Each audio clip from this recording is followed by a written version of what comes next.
Time check on Tobago updates is brought to you by Flow, Tobago's newest fiber network.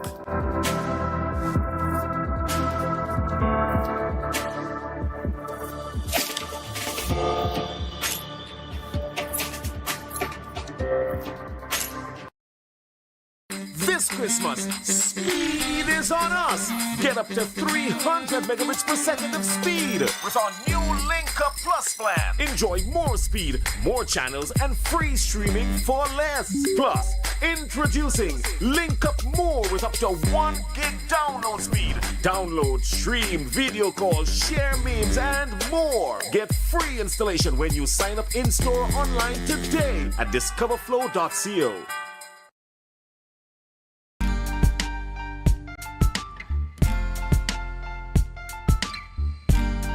Put a smile on your face when you're moving from place to place. Good morning, good morning, morning, good morning, morning.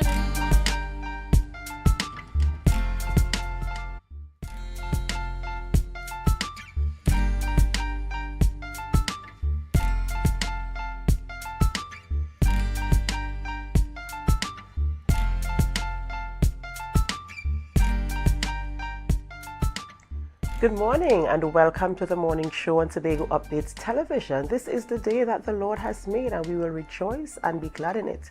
I am Adana Kambi and it is Tuesday, 19th December 2023. Yes, it is drawing nearer and nearer to Christmas Day. Can you imagine? Next week this time we would have already celebrated Christmas Day.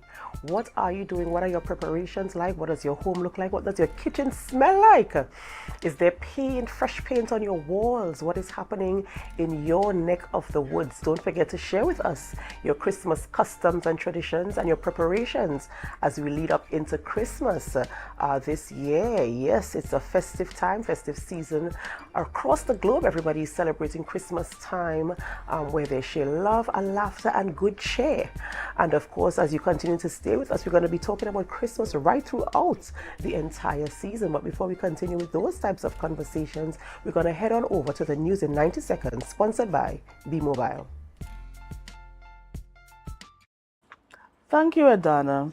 Here is your news in 90 seconds for Tuesday, 19 December 2023, brought to you by B-Mobile. It's the Christmas season with B-Mobile. The Ministry of Education has announced the imminent release of back pay to over 11,500 active teachers, accounting for 90% of eligible educators. These payments, coupled with December 2023 salaries, are scheduled for disbursement today.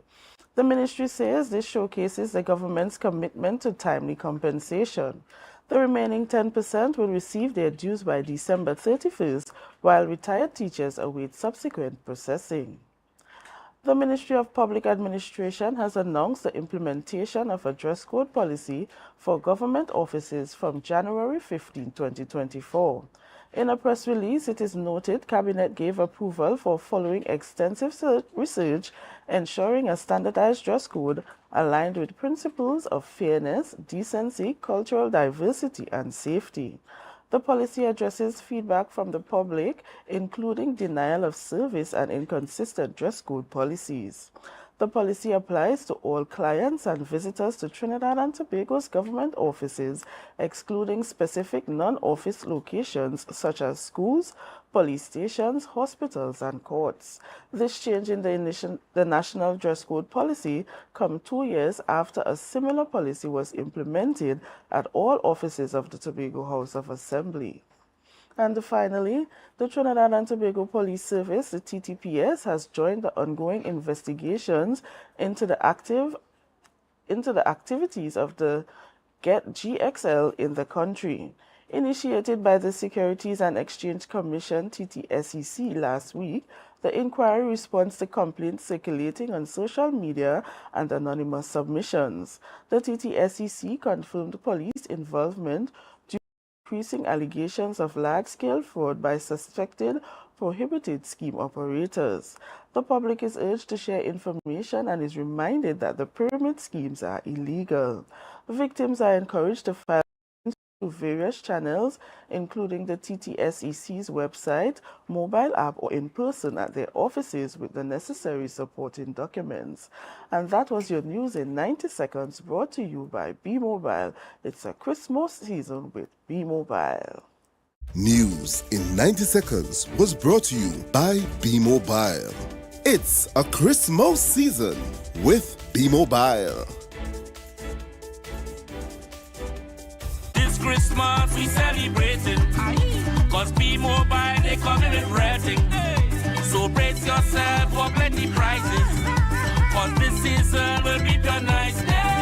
It's the most deals and the most vibes and the most cars and the most price. The most giveaways, the most parade. Having a Christmas season with B-Mobile.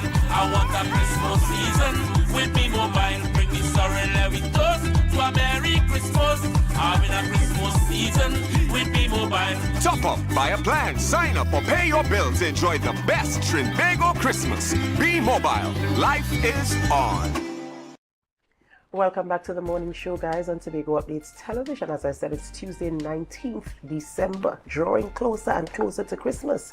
And of course, we're going to be talking about Christmas things here in our studio as we proceed into Christmas. And I just want to take this time to say good morning to Julian Skeets. Good morning, good morning. Thank you very much there, Dana. Good morning to each and every one of you. And thank you so much in this lineup, Christmas, New Year, in this season. We're so happy that you continue to choose us here on the Tobago Updates morning show. It's really a pleasure being here with you. I mean, getting a bit of a bad news in the mix this morning. Unfortunately, hearing some reports regarding, it is alleged that a murder has taken place. Another one happening in Tobago, and it's so unfortunate in this time period that we are on to our 11th. The information coming in thus far is that it's in the Mount Irving area, but we'll certainly provide you, with more details as information comes to hand. Very, very, sad indeed. Very sad indeed. We just want to remember it's a time of love. And even outside of the time of love, we still need to love each other. We still need to be our brother's keeper.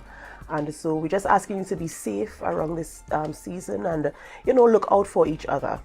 Right? Yes, most definitely. Right. And this is also my gentle reminder going out to each and every one of you in this season as we head, we enjoy the Christmas, we enjoy the New Year celebrations. Please remember, as you receive your blessings, and I'm hoping it's something you can carry straight on into 2024, to give a little to someone in need, give a little to someone in need in these circumstances. Let's be our brother's keeper in these times. Look right around your village, right in your community, right in your church. I'm certain there is someone that we can assist in some way, form, or fashion, just with a little something. It might be as simple as sharing a meal. All right, so just want to remind you of that as we are in this season of giving. That's right, that's right. All right, viewers, we're going to head on straight on into our birthday shout-outs, Right, and celebrating a birthday today is Andrea Carrington. Andrea, we want to say happy birthday to you. It is your birthday today, and we pray God's blessings upon your life, even as you celebrate in this festive time. We wish you the very best to come. All right, and we have on screen Nyasha Wilson Gift, and we want to say a happy birthday going out to you, and indeed we continue to wish you blessings. Do enjoy the birthday celebration coming from the entire Tobago Updates family.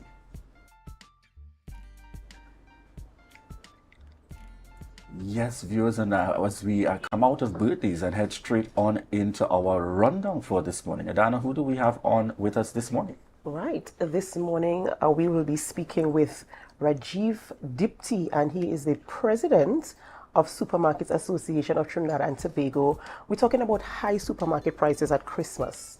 A very important discussion, a very important conversation to all of us. And also... said higher in Tobago, but let's go ahead. Right, of course. Right, so we're going to address that. And Rodney Pigott, chairman, Tobago CivilNet, talking about CivilNet's second annual survey on the THA administration. So that is what our conversations look like today. And of course, banter between me and you as we talk about all the other things. The season. Yes. There's that excitement. I've met those who indicated to me they're looking forward to the Christmas itself, and then there are those who indicated that they're looking forward to the New Year. That's right. So different things. Interesting mix there. And I really want to spend some time talking to our people online, and I want to encourage you guys to drop your comments on our Facebook Live so that we can have conversations as it relates to what you're doing, what your expectations are, what your preferences are, and how you spend the time around the Christmas time. All right. So it's probably a good way to start off by simply asking them, tell me what's an outstanding something you must have in your Christmas. That's right. Something you must have in your Christmas. Feel free to join us on the live this morning. All right. Right, so ladies and gentlemen, we're going to go for a short break before we continue, before we begin conversations with our guests in studio. And this is your opportunity, of course, to share the live. Share the live. Share the live. We'll be back.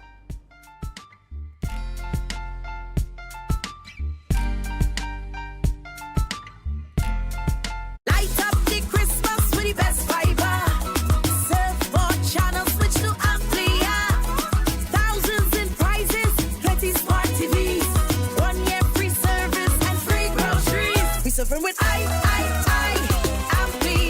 We winning with Amplia. We been drinking with Amplia.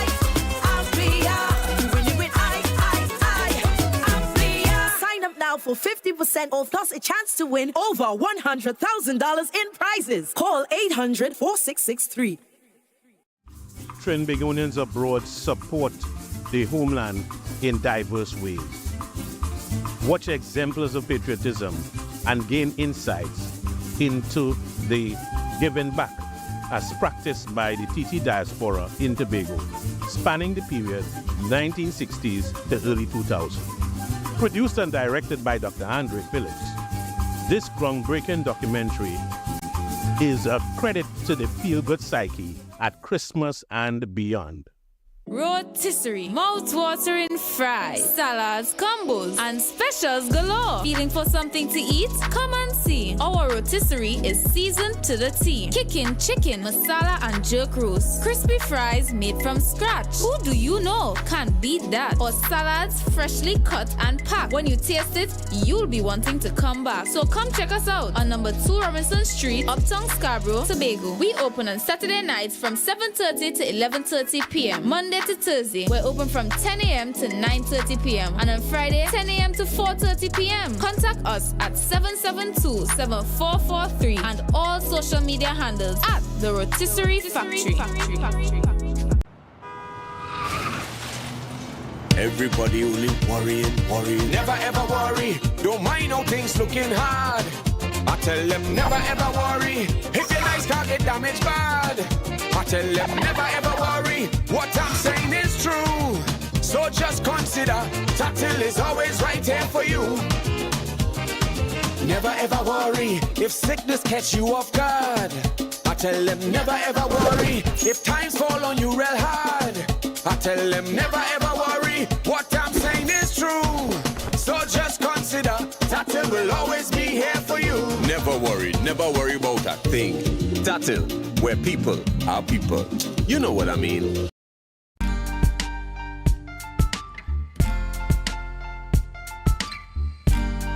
Put a smile on your face when you're moving from place to place. Good morning, good morning, good morning.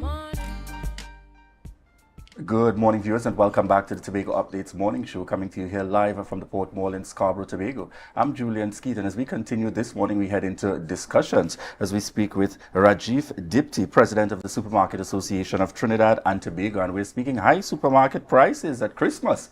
And that's high at the national level, and then we're speaking higher, even higher prices here in Tobago. Good morning to you. Good morning to the Tobago Updates team. And good morning, Tobago. Yes, and thank you so much for joining us here this morning. So we're going to kick off the conversation immediately. We are in that countdown week, so to speak. And one of the issues that we are hearing being raised nationally is the issue of increased prices, which certainly may be holding back those who would normally shop in bulk, so to speak, at this time of year. What's your feedback and the perspective coming from the Supermarkets Association of Trinidad and Tobago? What's accounting for this? Good morning. Well, certainly there has been an aspect of inflation happening, at the national level, and that's trickled down from our international suppliers. However, what has been put into play prior to Christmas was a lot of sales and promotions that were really trending ahead of Christmas and Diwali for that matter.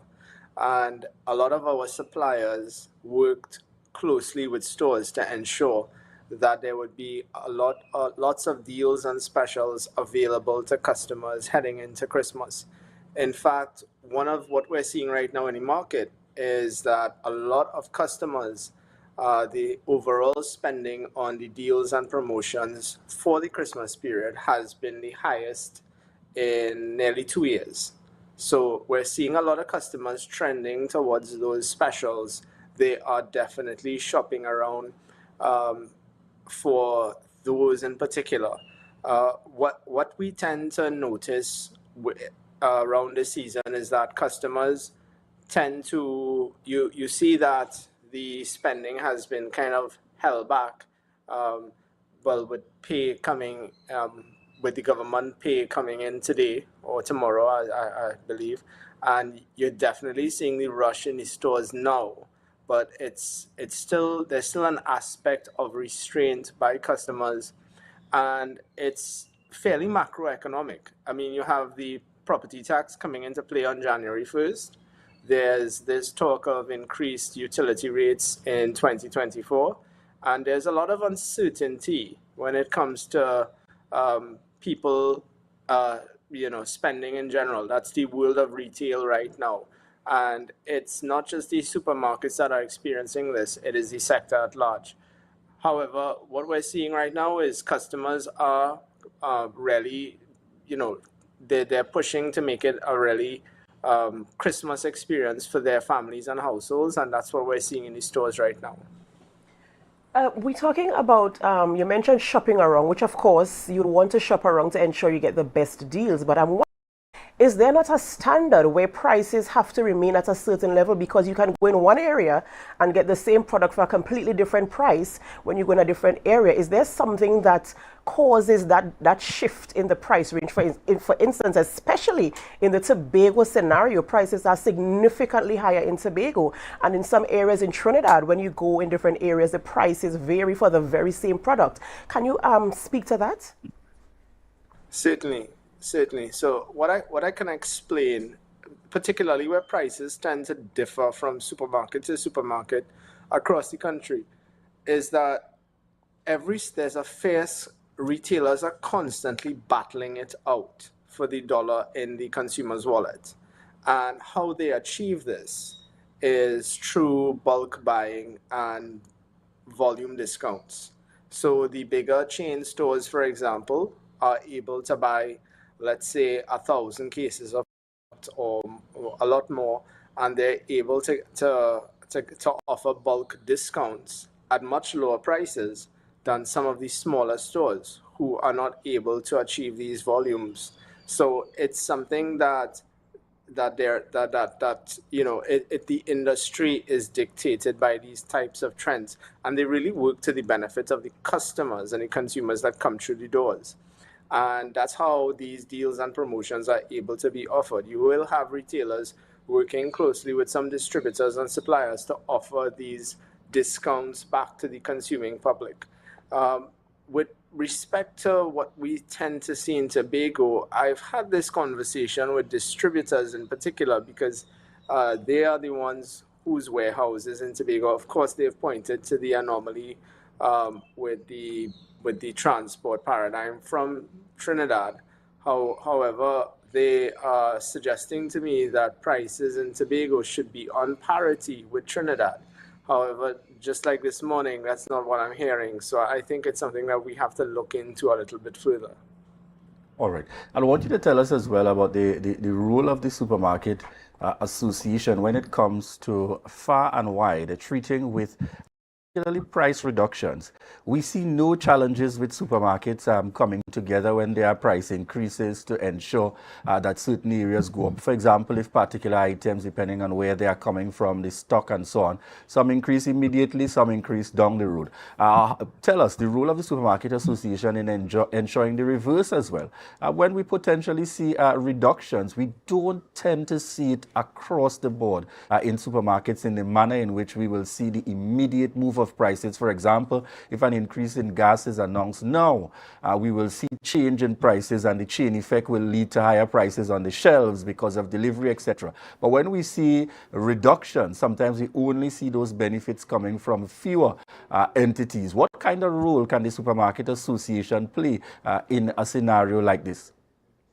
Okay, so just to point out, using your analogy with respect to fuels, that's a government-regulated industry. So, for example, those price changes are almost instantaneous. However, with respect to the food retail sector, it's different in that, if, for example, I'm holding stock from a certain supplier, I would have paid for it at certain prices, and those price increases or decreases, similarly to when NFM announced a price decrease earlier this year. Correct. They are passed on to the customer at the point in time when the stock is received from National Flour Mills. So it's not going to be instantaneous across all stores.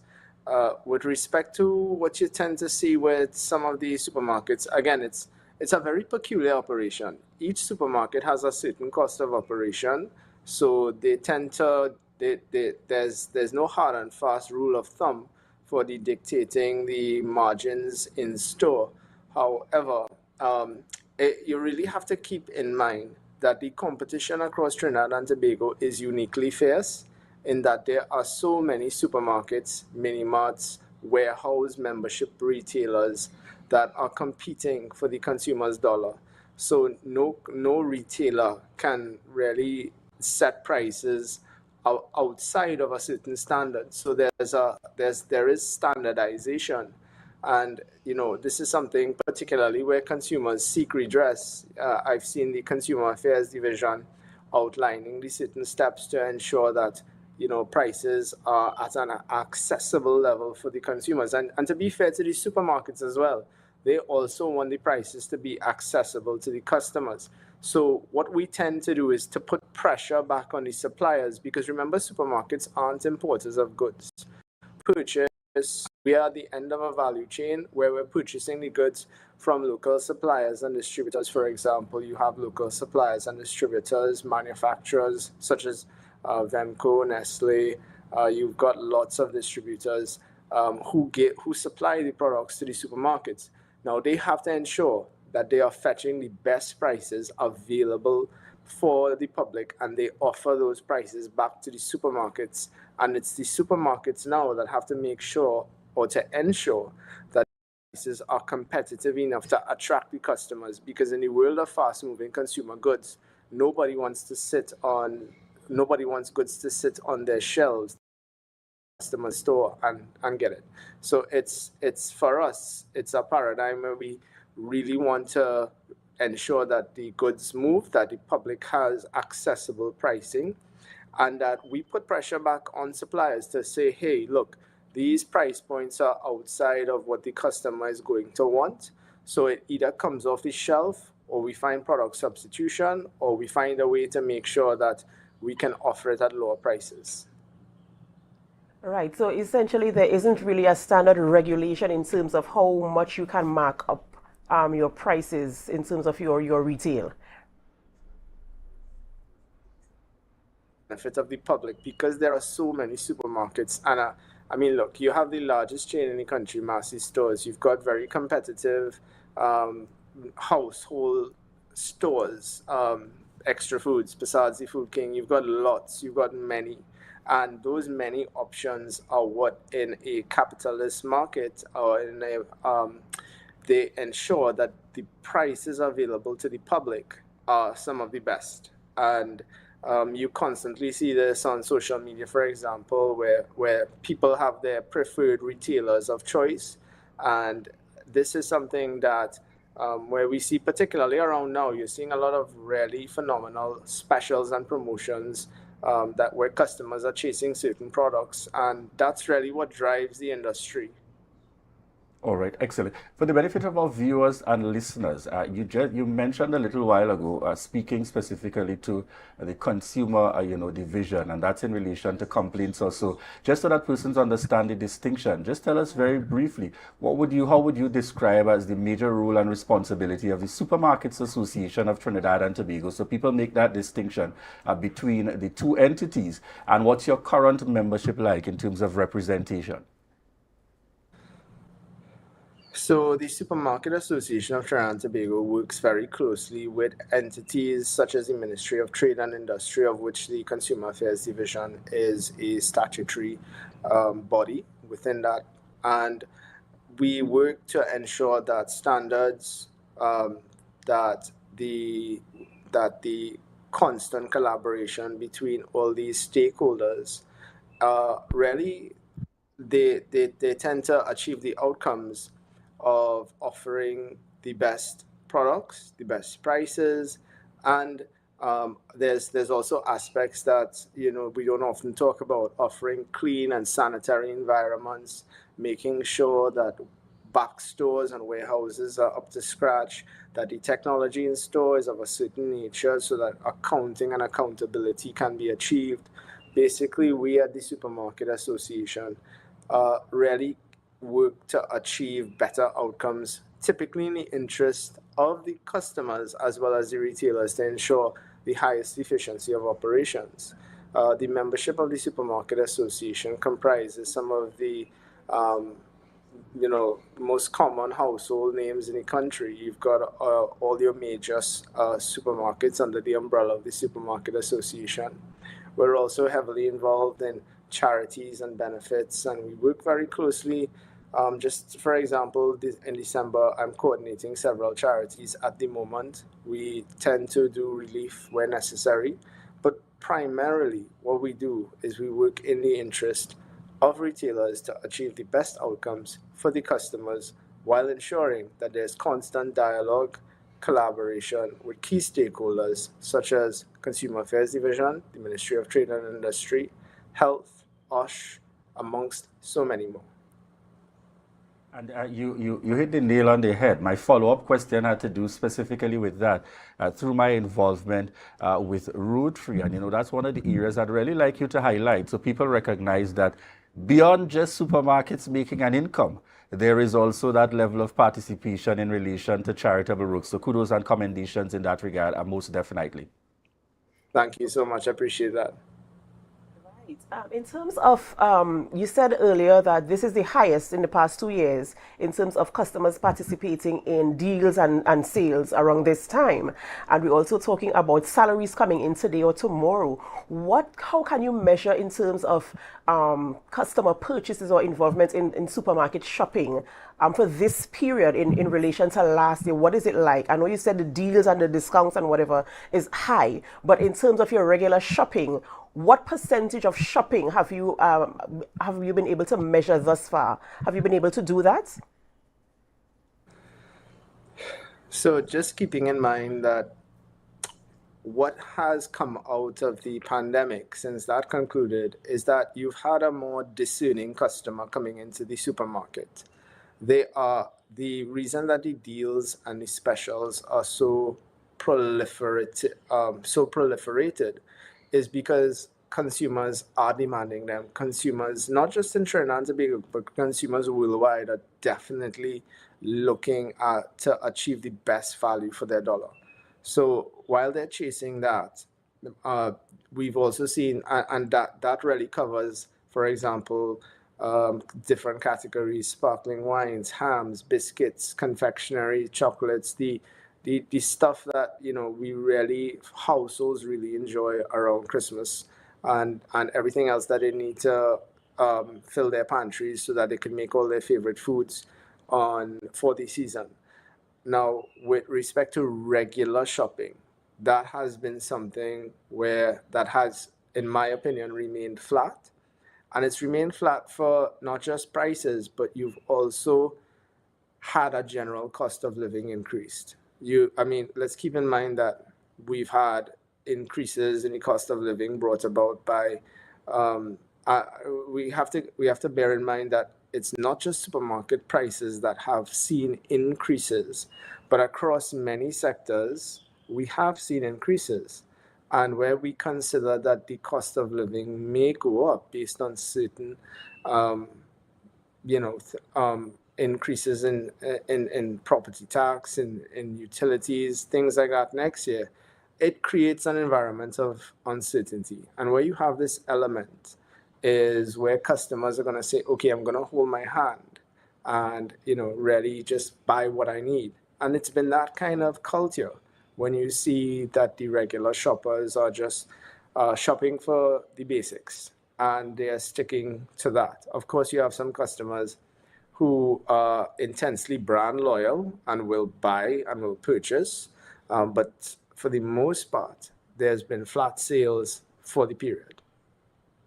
All right. And I want you to share with us very quickly before we close this morning. I know we're heading into 2024, and just as you mentioned earlier, we're anticipating a number of increases or additional things that will come, whether it be rate increases, etc., just as you have mentioned in relation to 2024, which will naturally reach right down, or trickle down, I should say, to also affect the supermarket associations. If you had the opportunity to make specific recommendations, from the standpoint of legislation or the government determinations, what kind of recommendations would you want to make as possibilities of reducing in some way, form, or fashion some of the costs, even if it is for basic items? And I make reference to up to a few years ago, I know that there were announcements even in those times with regards to basic items, removal of VAT and taxes and so on, and these kinds of things that will help to reduce and to make them more available to the wider cross-section of the population. But what would be one or two of your recommendations, if we are to say probably a Christmas wish going into the new year, to really help clients and customers being able to treat with these higher prices, or possibly not raising it any further given the circumstances? All very good points. And, I don't want, at the risk of sounding redundant, because we've been here before. I've spoken about, we've made recommendations, and we've spoke about the need to incrementally adjust the population to certain taxes coming into play, to utility hikes in an incremental fashion, as was our recommendation earlier in the year. When you consider that there is inflationary aspects to global food prices, you really have to ask yourself, what processes or processes can we improve? What can we look at to ensure that the prices that are being offered by the importers, suppliers, distributors to supermarkets are the best prices? And I mean, if I had to consider one thing right now that has been something ad nauseum that we've spoken about, it would be the severe inefficiencies at the port and with customs, and the lack of clarity that really steps into that process. Why is it that these containers are taking so long to clear, especially around this period? Why is it that we have not heard from customs? Why is nobody talking about this? This adds a massive layer of cost to the final end product, to customers, through no fault of the importers or the supermarkets, because costs are being incurred via these delays and demurrage at the port. So why is it that we can't get that right? And why is it that the authorities aren't examining this? That would be something I would really like to see happening, because it would ensure that, you know, that stores receive the best prices, that the end consumer receives the best prices, because when there are delays, there are significant costs being incurred. All right. We want to thank you so much for joining us this morning and for shedding some light and some insight into the actual production of how do we get items on the shelves. Because as consumers, we really think about the prices we pay, but there's so much to it. So we thank you so much for bringing that light to us this morning and for explaining to us the whole production scenario there. Right, ladies and gentlemen, we've been talking with Rajiv Dipti, and he's the president of the Supermarkets Association of Trinidad and Tobago, talking about higher prices at Christmas time and what accounts for this, and also giving us some recommendations if he had the opportunity to make legislation where prices are concerned. Thank you so much for joining us, sir. And viewers, we thank you so much for always choosing us. You know, Julian, we were speaking about so many different things as it relates to our foods on the shelves, our items on the shelves. And so many points were raised, as I mentioned earlier. As the consumer, you only think about what is the cost of this item to me, but there is so much, the chain that happens in the background to get it on the shelves. And in as much as we want the best prices, there are so many things that account to what the price is going to be when it gets to the shelf, as it is with any other service, goods or products or whatever as it might be. And so we really have to take those things into consideration. And he mentioned something about brand loyalty. I know I am very guilty about my brands. I like my specific brands, but what this period and this season coming out of the pandemic also has shown me is that, I mean, it's really the same product with a different label. You know, there are some brands that you really are loyal to specifically because you know the quality, but then there are some things that you can make adjustments to. There are some things that you can substitute and get similar value in terms of the product for a lesser cost. I'm correct. You know, particularly I feel like that level of consciousness raised for me a few years ago when I started, you know, involvement with my NGO with regards to trying to get the best possible value for your money to help others in need. And, you know, you're going to purchase wholesale, you're going to supermarket.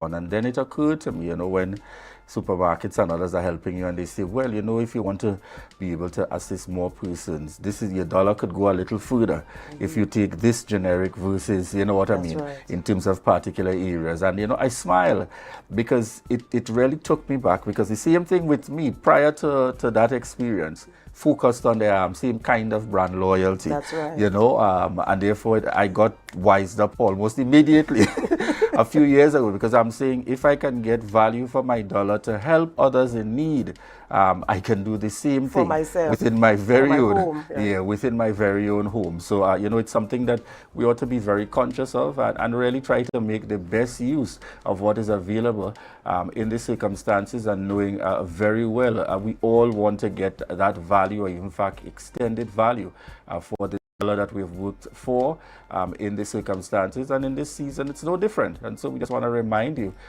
even as you check in on the outside there, remember you also have a responsibility and you have the choice to connect with spaces and places and to verify and to make your decision in relation to prices. We see now we've got a new supermarket on the island, and certainly that others respond. Most of when we had one phone provider and then another one joined the market, you know, so naturally we are looking forward to what the extended benefits will be from these markets and entities now that there's a new player, you know, on the road, so to speak, on the ground here in Tobago. And we look forward to the fact that competition will ultimately lead to the consumer being able to benefit even much for always choosing the morning show. Before we go to a break, up next is Rodney Pigott. Rodney Pigott is up next, chairman of Tobago CivilNet. He's up next, and we're going to have conversations with him when we get back from the break. But of course, before we go to the break, we invite you to share the live. Share the live. Share the live.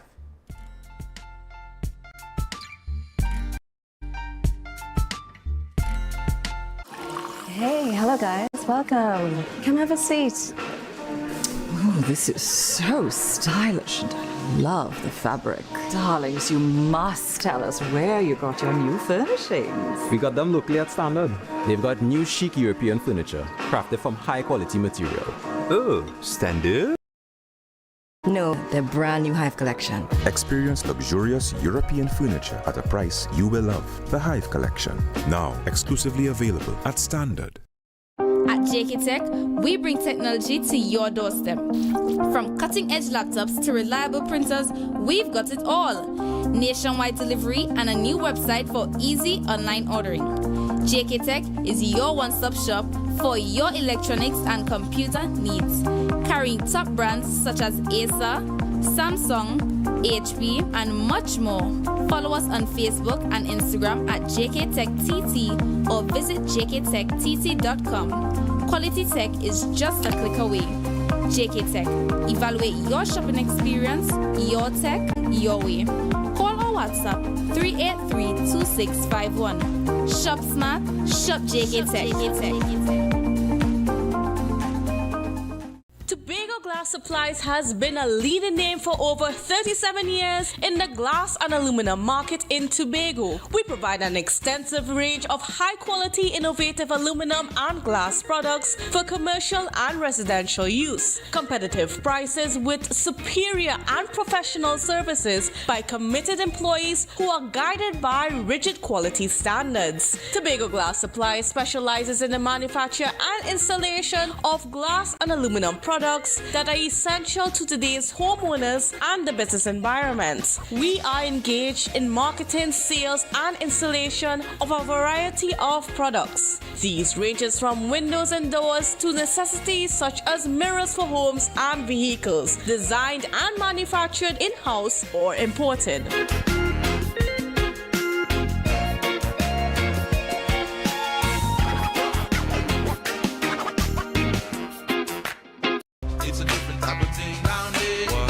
We party till we drop down there with a lot of pretty girls down there, down in Tobago.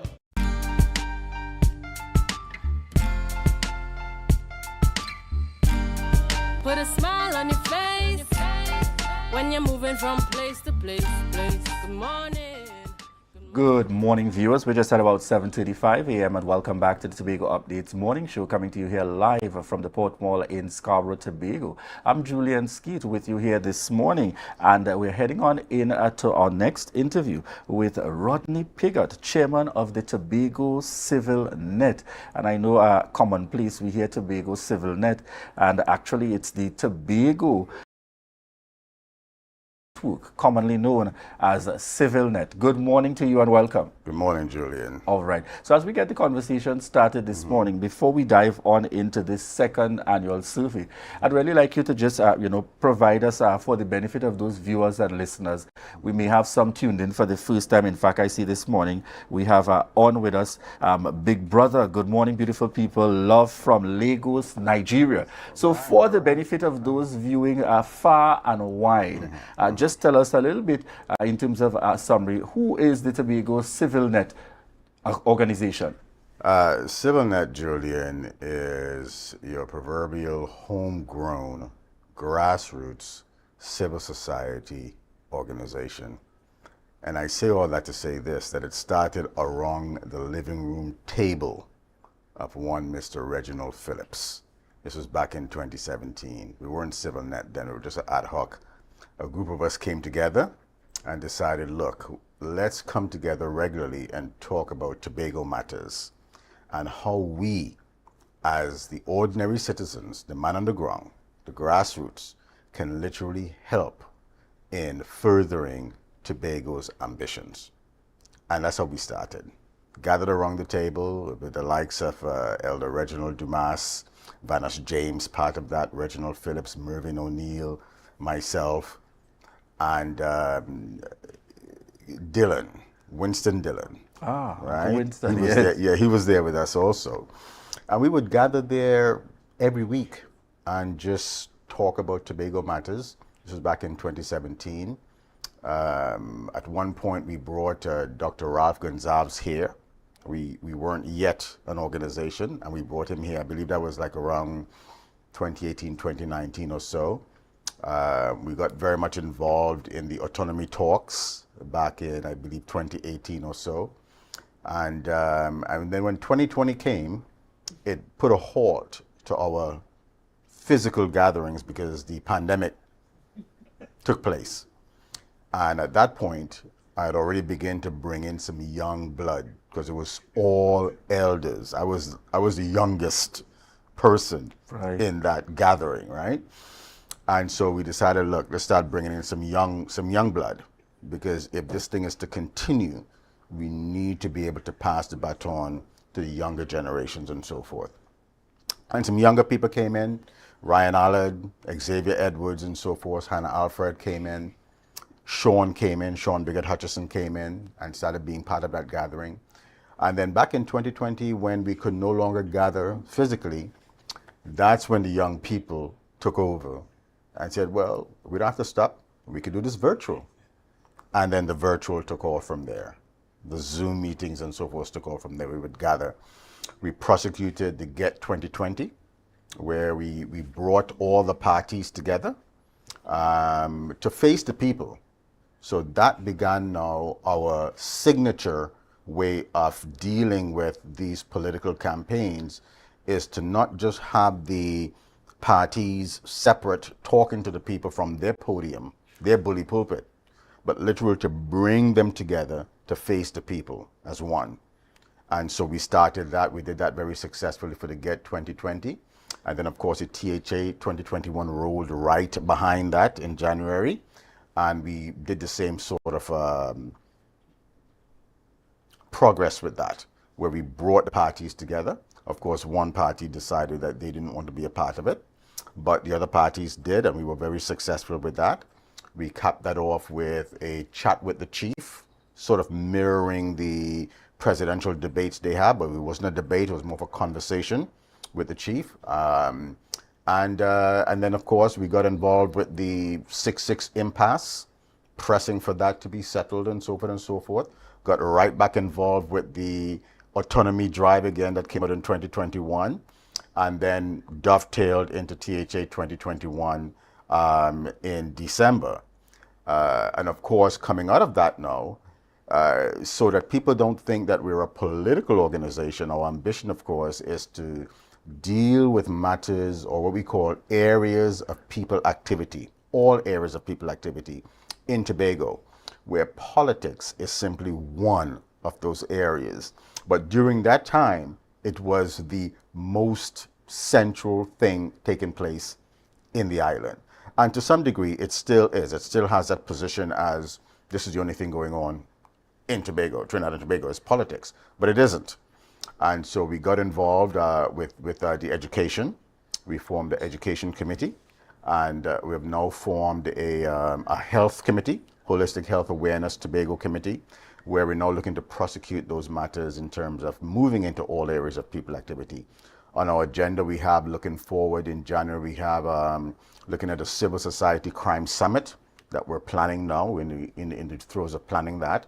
And along with the Tobago Council of Elders, we're also planning a Tobago convention, looking at Tobago from yesterday, today, into tomorrow. So again, we're a civil society organization and registered as an NGO, non-governmental, non-partisan, non-religious, just homegrown civil society. And it's important to make that that connection very quickly there. But just before we continue with this morning's interview, folks, we take a quick break. So we remind you to, we're going to be right back, but remind you to share the live, share the live, share the live.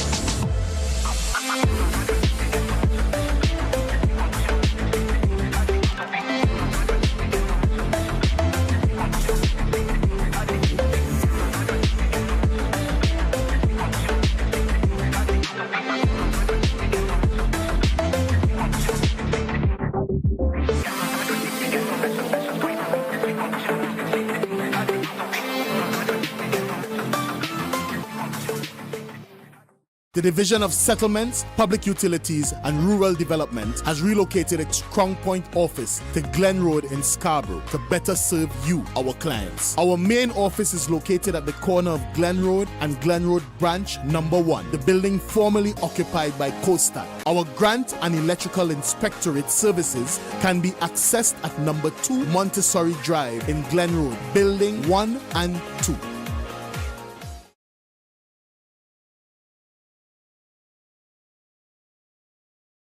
So your car break down. Oh, no, not again. And you're worried paying a wrecker could mean a pocket breakdown too. But when you're insured with Tatil, no stress. Yes! A Tatil motor policy has lots of benefits that protect your pocket, like free roadside assistance. That's free 24/7 every time, as many times as you need. Tatil, where people are people. A member of the Ansa McCall Group. You can now get whatever you need whenever you need it anywhere in Tobago with Tobago. Your meals, medication, groceries, and shopping all delivered directly to you. No more hassle, no more stress. Get the Tobago app today on Google Play or Apple App Store. That's TAPPOGO and let us deliver to you. Check our website at www.tapogo.app or call the experts at 494-TOGO and 484-4746. Tobago. Relax. We will get it to you. Tobago's at your service. Put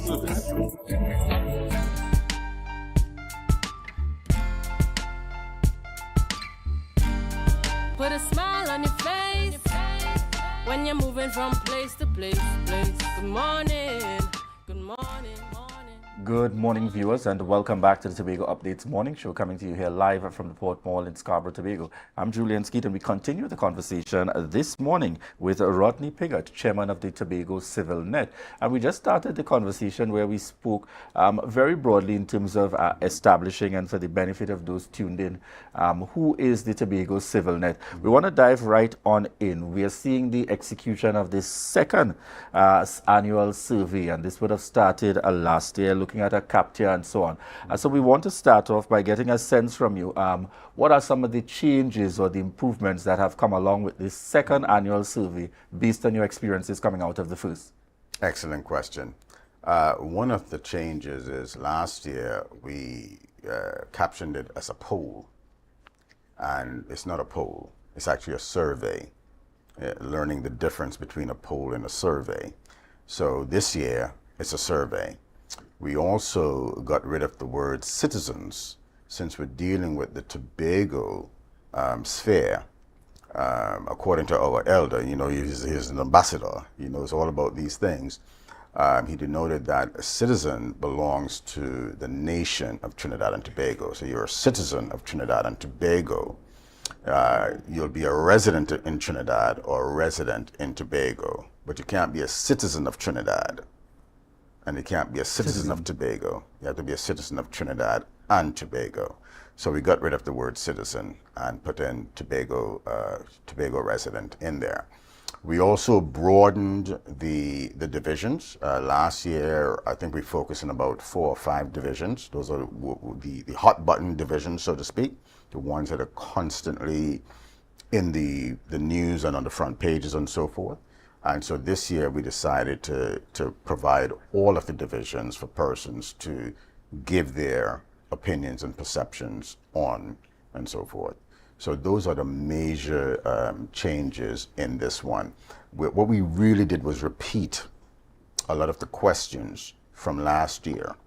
So we can now look and see a measurement between how we rated last year and how it's going to be rated this year and so forth. All right. Tell us the period of consideration that this second annual survey will cover, and further to that, how long will it be open? I know it was launched yesterday, Monday, yes. Right? And therefore tell us the period that it will cover in terms of the period under consideration that persons are assessing. Yes. And then further to that, how long is the survey going to be open to allow persons to have their input? Right. So we saved from December 2022 to December 2023. In reality, it's December 12th, right, 2022, because according to what we understand, that's the date that they were actually inaugurated as assemblymen. So from December 2020 to December 2023 is really the caption period that we're going for. And it was launched yesterday, and it will run until January 20th, 2024. So that gives people a lot of time.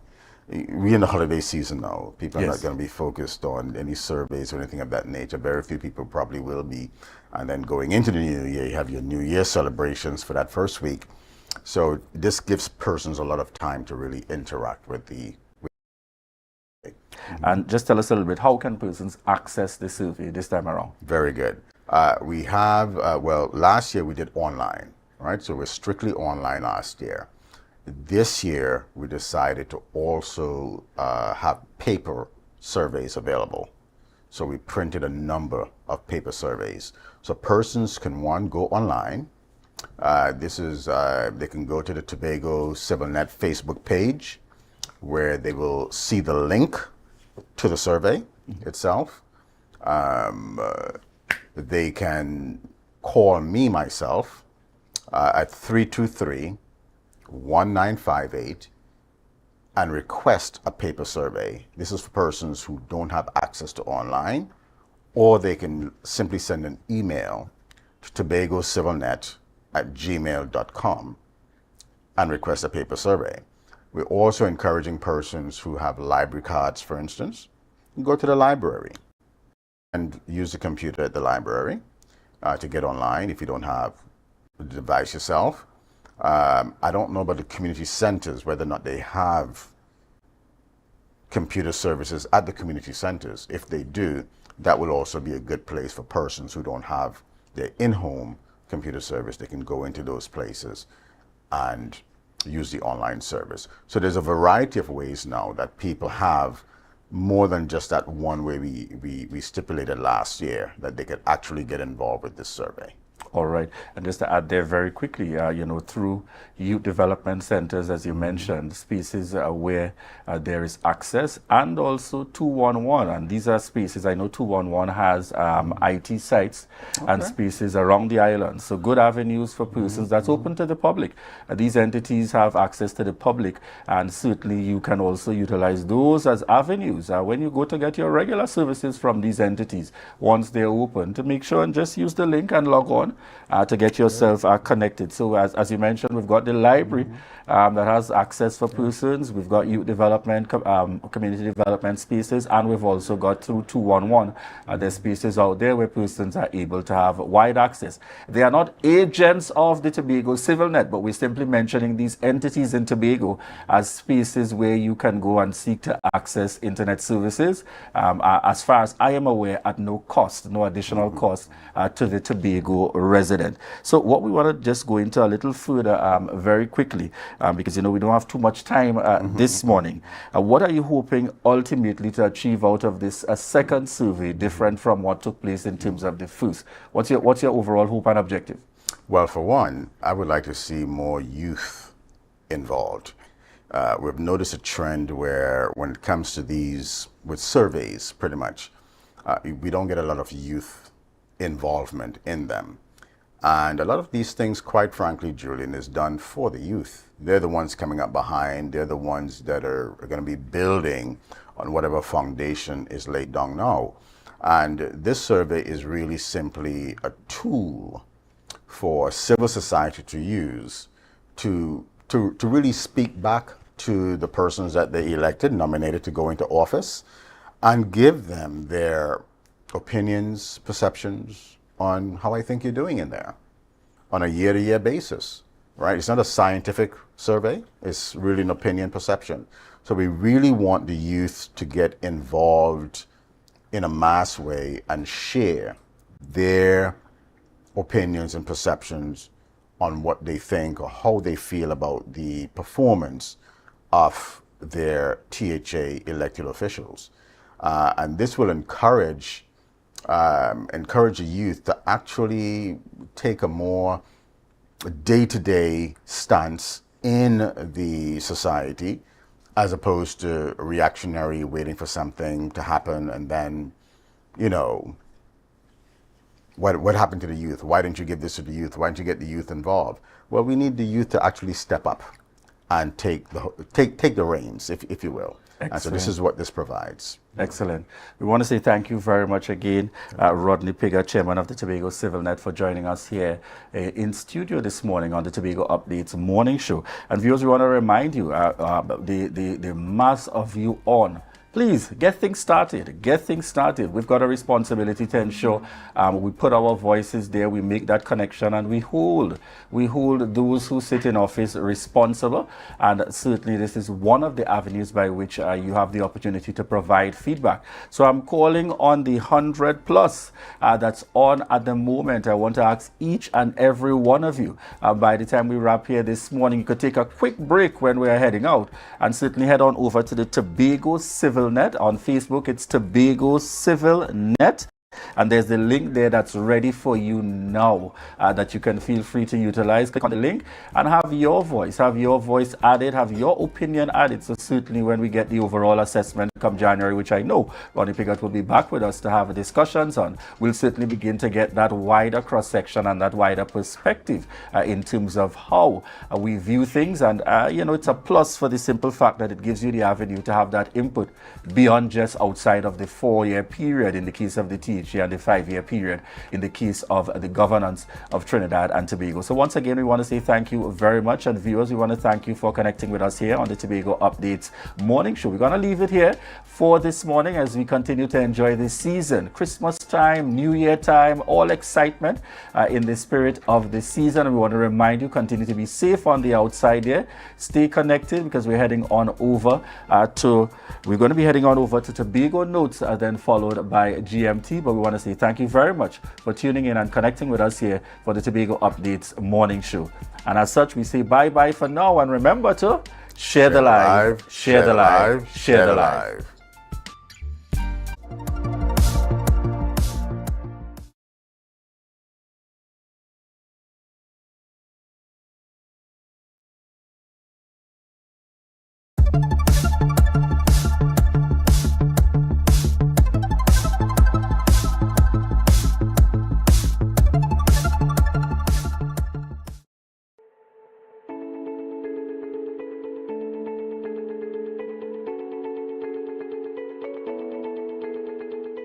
It brings us an immense sense of pleasure as we think of the families in Tobago that needs our partnership.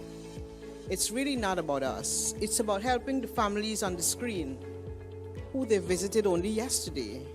It's about helping families that are vulnerable, and without the partnership, perhaps they will continue to live in the squalor of poverty housing, indecent housing, inadequate housing, unsafe housing. It started with visits and it's going to end with people having keys, people understanding that when the rain is falling, it will not wet them in the beds, that they will have proper roofs on their houses, that we will lead a strategy that will help with mitigation, but beyond that, that we will build the capacities of our community in such a powerful way that even the youngster that is coming up that says, I want to do construction, that we make sure we enhance their capacities. Under the umbrella of this arrangement, several initiatives targeting disaster mitigation, such as minor and emergency repair and reconstruction assistance grants, as well as community micro-projects and training programs, will be implemented. However, our first initiative will focus on resilient roofing and floor repairs, which will impact at least 40 families. Other projects are as follows: the implementation of participatory approach to safe shelter awareness PASA with rural communities. This initiative will facilitate the development of community action plans, which will identify priority projects and provide communities with the necessary support to successfully implement these plans, such as funding, training, and capacity development. 2. Building resilience to climate change in 3 coastal communities, as Ms. Messiah just said, by utilizing index use and GIS mapping. The promotion of rainwater harvesting and solar lighting initiative with rural communities. Our 5th project will provide low-cost option for low-income earners by improving living conditions and overall standards of living. We strive to uplift individuals and families in need. This initial project, as envisioned by Habitat for Humanity, they are prepared to put into this project $1,445,000.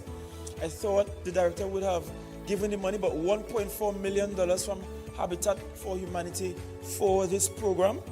And I wish to use this platform to say that the THA will match that dollar for dollar so that the project can go a much longer way in helping families.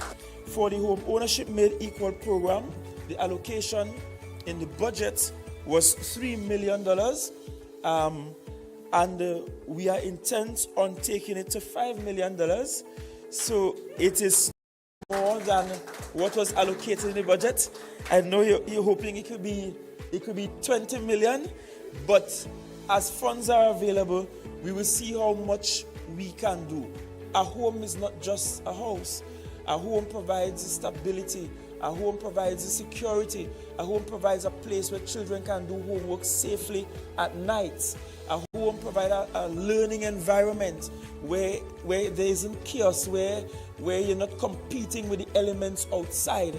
A home means that your children that might now be vulnerable to predators outside because there are holes in the walls and there are breaches in the homes, those things are no more. A home means that your children have a sense of pride, of a place that they can come home to, a place that they can bring the friends across and they can play in the yard and so on. All of these things come with a home. There's a whole length of social benefits to be gained from having a home that is of value. And that's what we want to give to Tobagonians. That was a production of the Department of Information, Office of the Chief Secretary, Tobago House of Assembly.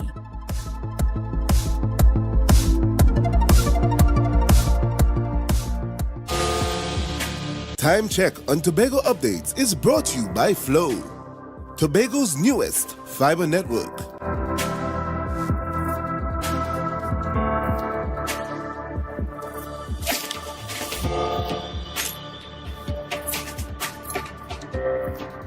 This Christmas, speed is on us.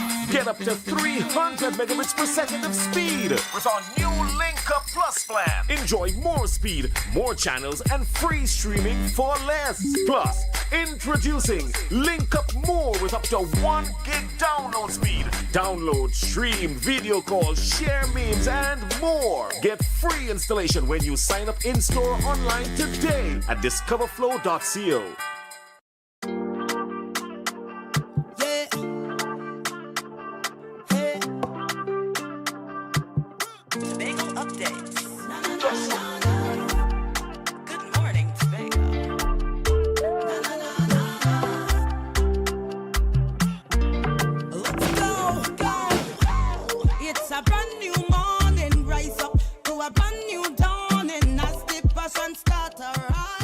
Welcome to Good Morning Tobago on Tobago Updates, your source for affairs in Tobago, Trinidad, and the region, with the perfect conversations to complement your morning routine. I am Candace Jackson, and let's get started with the news in 90 seconds, brought to you by B-Mobile. It's a Christmas season with B-Mobile.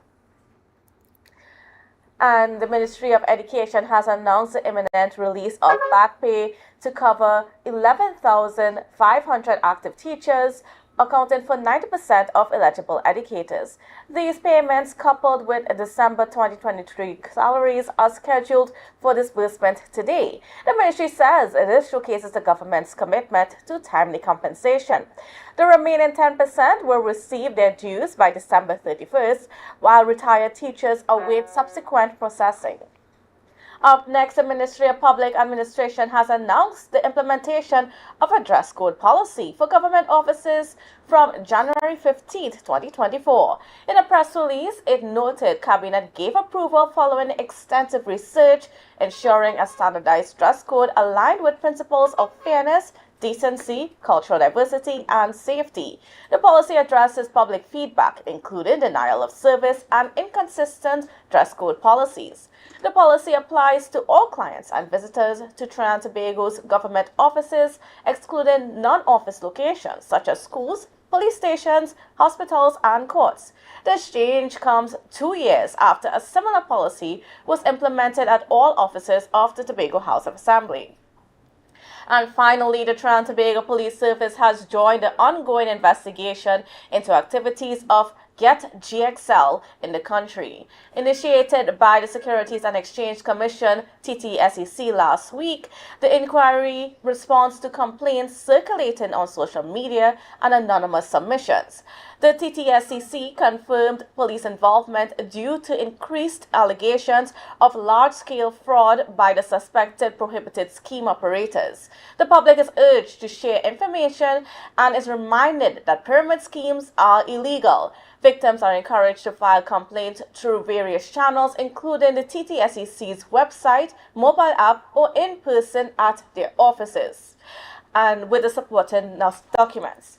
And that concludes your news in 90 seconds, brought to you by B-Mobile. It's a Christmas season with B-Mobile.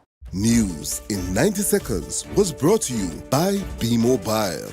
It's a Christmas season with B-Mobile. Christmas we celebrating, cause B-Mobile they coming with rating. So brace yourself for plenty prices, cause this season will be the nice. It's the most deals and the most vibes and the most cars and the most price, the most giveaways, the most para. Having a Christmas season with B-Mobile. I want a Christmas season with B-Mobile. Bring the sorrel every toast to a Merry Christmas. Having a Christmas season with B-Mobile. Top up, buy a plan, sign up. It's Tobago Christmas. B-Mobile. Life is on. Welcome back to Good Morning Tobago on Tobago Updates. Viewers, you know, it is just about 5 days before Christmas. Are getting spicy, and you know, all the merriment is surrounding a lot of people, but is it really touching where the money is? And I mean, let's say that, you know, we are hearing some complaints from the business community about what's happening with sales, and it doesn't seem to be looking like a good year so far. So to give us a perspective on what's been happening, we are joined by the Vice Chairman of the Tobago Division of the Trinidad and Tobago Chamber of Industry and Commerce, Mr. Demi John Cruikshank. Good morning and welcome to you. Good morning, Candice. Morning to all your your viewers, everybody, and the listeners of Tobago Updates. How are you? I'm okay. It's Tuesday mornings, a few days before Christmas, so I'm looking for a nice Christmas. But is it going to be a nice Christmas for the business community? Well, this year has been extremely slow. It has been a slow Christmas in terms of sales. I'm not too sure what will happen in the next few days. We're hoping that, you know, we can have some push in terms of sales. People will get paid today from the public service. A couple people will get paid. I see teachers gonna. I'm not too sure if that happened in Tobago, but we're hoping within the next couple of days we can see some rush in the supermarkets. We drove around yesterday. The place was a bit quiet. Scarborough quiet, Crown Point area quiet.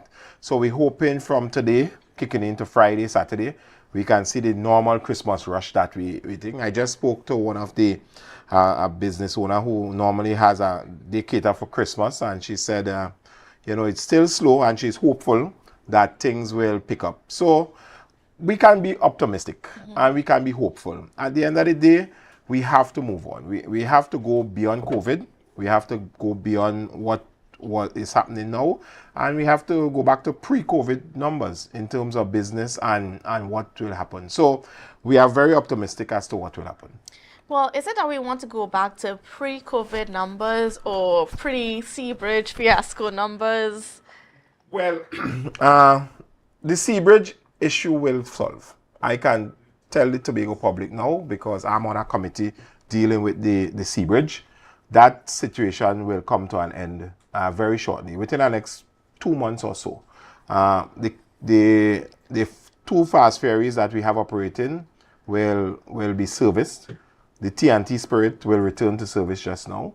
The Galleon Passage will continue, and then the Cabo Star and the issue of the cruise ship complex, that will come to an end very shortly. right? So those things won't happen. We will have hopefully good traveling traffic on the sea bridge. The air bridge is another thing that we need to sit with Carl and go through 2024, what we hope. We see flight is back up to 10:45 out of Tobago, so that is good. So we're going to try to get the numbers in terms of people coming to the island and business kicking in. I am very optimistic. Very, very optimistic for 2024. Very, very optimistic. We cannot have another 2023. Certainly. We have to look at how we go in terms of 2024, and we have to be very optimistic.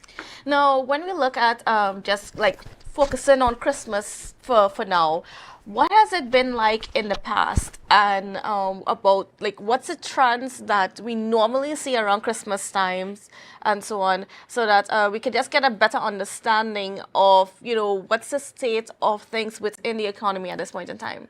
Well, all now in Tobago, you know, the whole place would have been busy. Traffic, people with bags, shopping, children, toys, stores. We're not even seeing Christmas trees or Christmas lights in terms of people business place, because people say, listen, I'm just depressed. I'm telling people, yes, it was challenging in 2023. We have hope for 2024, and we have to look at the positives that will happen in 2024. I am not going to look at any of the negatives at all, right? We have to look at what Tobago can do in terms of the general economy. We have to see how we can think. The cruise ship season grew this year, and I must comment, you know, send kudos where kudos is. The Secretary for Tourism did a good job in terms of increasing the tourism. If one person make a that was $1 you would not have made, right? So that alone would have been a good indicator. The THA is now settling down. I think it's a little bit late, but the THA has indicated that they're going to have structured meetings with the business community, right? So we're going to meet the Chief Secretary, the Executive Council. We're going to tell them the pain and the problems that we had for the last 2 years, because we have not been meeting with the Assembly on a regular basis. We're going to do that. So we're going to try to see how we can make this place the best little island on the planet, you know? And we have to really and truly push new business. Yesterday, we in the chamber, we met with the Tobago East Biz Chamber. Some young fellas, very, very ambitious, a nice group of guys. And, you know, and we encouraged them yesterday. We shared some ideas with them in terms of what they should do in terms of business and how you can, you know, get the eastern end of Tobago up and running again. And they are very excited. That is what we want in Tobago. That is the part you want. I am fed up coming on TV to complain about this and working, that and working, plane and flying, boat and working, cargo, ship and thing. We know we have those problems. We have to try to fix them once and for all. And those are fixable items. And as I just said to you, I know it is left to the Port Authority to make the announcements, but those things will be fixed, right? And if we can sit down with Carl very early in 2024 and get back the flights to 1 o'clock in the morning, and because a lot of people prefer those times, so we need to get people moving on the island. We cannot sit down and look at the whole Caribbean booming and Tobago in a mess. I cannot sit here and think that. Now, as you mentioned, you know, I know you're tired of complaining about what didn't work and what worked. When was the last time that you could safely say that the economy in Tobago was okay? That, like, for instance, Christmas time was a good Christmas time? 2021 wasn't bad. The 2021 time wasn't bad at all. Before that, you would have had probably around 2017, 2019 wasn't too bad. I think what happened in Tobago is simple. You need to spread the money around. Small contracts. The big contracts do not help the Tobago economy. And this is something that we have to sit down and discuss with the Assembly. The big contracts, yes, you might want big projects, but it does not help the small man on the ground. When you have things like the access roads program, every single truck, backhoe, excavator, mini excavator is working in Tobago. Small. When you have like the school repair program, it's spread around to a lot of small contractors. So what you will have is people have money to spend. When you have big contracts and you bring in people from Trinidad, their interest is to get the job done, get all their money, and head back to Trinidad or head out of Tobago, wherever they come from. It doesn't help the Tobago economy really and truly. They will bring all their food from Trinidad, they will bring everything, they wouldn't spend. So you have to look at how you can set up your local people. We have to look at how we can export out of Tobago. I'm fed up hearing that Tobago doesn't export anything. That has to be a trust by the THA. The Minister of Trade came here and she gave us a whole set of information that we didn't know. We have to look at exporting out of Tobago. At least one company. Just get one good brand to export something and say this is a brand out of Tobago that is exporting and exporting consistently. So those are the things that we have to look at for 2024, especially sitting with both THA and central government, because at the chamber level we really don't care we don't care about the politics. We care about business and about the economy and things moving fast. So it might be so this year. The banks are coming to the table, the senior in terms of the 4 commercial banks. Republic Bank started it. We met with them because they have the largest portfolio of the business customers on the island. So they came, I think we met with them last week, Thursday or sometime or Friday. We're going to meet with Royal, we're going to meet with FCB, and we're going to meet with Scotia. So at least they understand that the economy is not performing as it should be, and they are asking how can they help. So we have to get partners in terms of the private sector, in terms of funding, to meet with them. And coming back to the Christmas season a little bit, what are you seeing when you break it down into the different sectors? Whereas the hardwares, retail, the groceries, what is the business community noticing at this point in time? Well, with the hardware, in Tobago, I could deal with the hardwares first because that's my main business. The hardwares is really and truly, they operate from October, November. That is the peak because people want to buy material to fix up their home. You don't get a lot of business around now. Now is toys, ham, grocery, party stuff, those kind of things you're going to see happening now. So now you would see the supermarkets filling up. People will go to the hardwares for paint now, touching up the liquor thing. But basically now is the time for the grocery, the supermarkets, the liquor on the confetti stores, those kind of things. People who want to do to fix up their home nice, the bulbs, the Christmas tree, the vendors on the road. Those are the people who you will expect to have a turnover right now, right? Alcohol. The alcohol people now is a festive time, you know, the liquor distribution people. So people like those will make money now, right? We're looking at the numbers. We've been in contact with Carib. We've been in contact with AMCO. We've been in contact on a daily basis. Tell me what your numbers looking like. How sales looking? How sales picking up? If you notice, there's a boat, the cargo star is in the harbor, right? That wasn't by chance. The boat sailed last week, Friday, and they left about 100 trucks in Trinidad. So immediately we spoke to the chairman of the port and said, listen, we know the next sailing is Wednesday, but we need a sailing. I don't care. The cruise ship is leaving 6 o'clock in the evening in Trinidad. Put on the boat to sail 8 o'clock in the night. So the boat left Trinidad 8 o'clock last night. It's up here and it's going to go back down today to pick up the sailing tomorrow. So we got an additional sailing. We're looking at the additional schedule for the Christmas because for the whole Christmas season, there is no cargo vessel. So we're going to talk to the port later on today and try to put in 2 sailings within that time to get goods coming because we want people to come to the island. You know, we want people to consume. A lot of people has booked their vacation and they are coming. The villa people told us that they are full for Christmas, which is a good thing. The bed and breakfast people say that they're not full totally, but they're at least up there in terms of the good numbers and things. Tobago is a safe place. So families come into Tobago for the Christmas.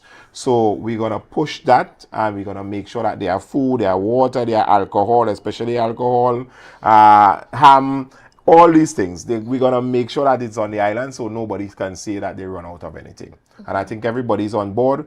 We've been talking, we've been meeting, we've been doing conference calls every day up till last night. We had conference call with some of the distributors in terms of what we have to do. All right, well, we're going to take a quick break, but we'll be right back with Mr. Demi John Cruikshank as we discuss what's happening with the business community here in Tobago, so don't go anywhere.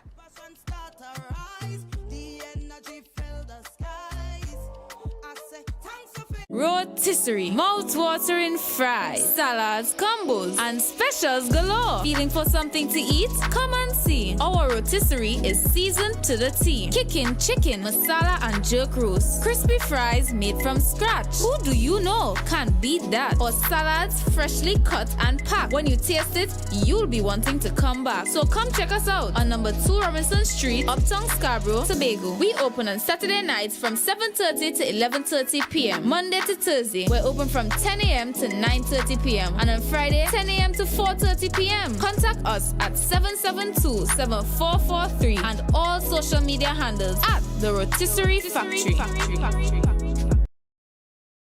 Light up the Christmas with the best fiber. Surfboard channels switch to Amplia.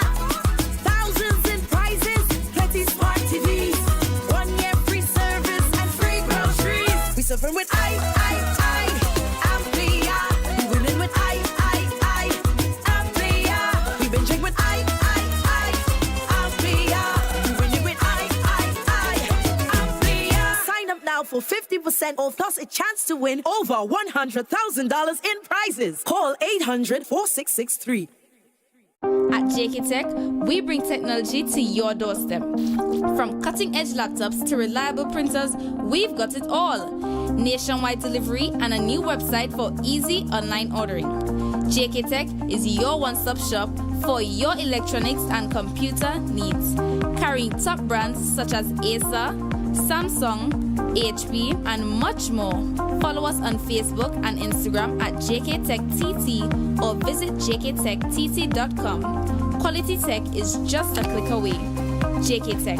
Evaluate your shopping experience, your tech, your way. Call or WhatsApp 383-2651. Shop smart, shop JK Tech.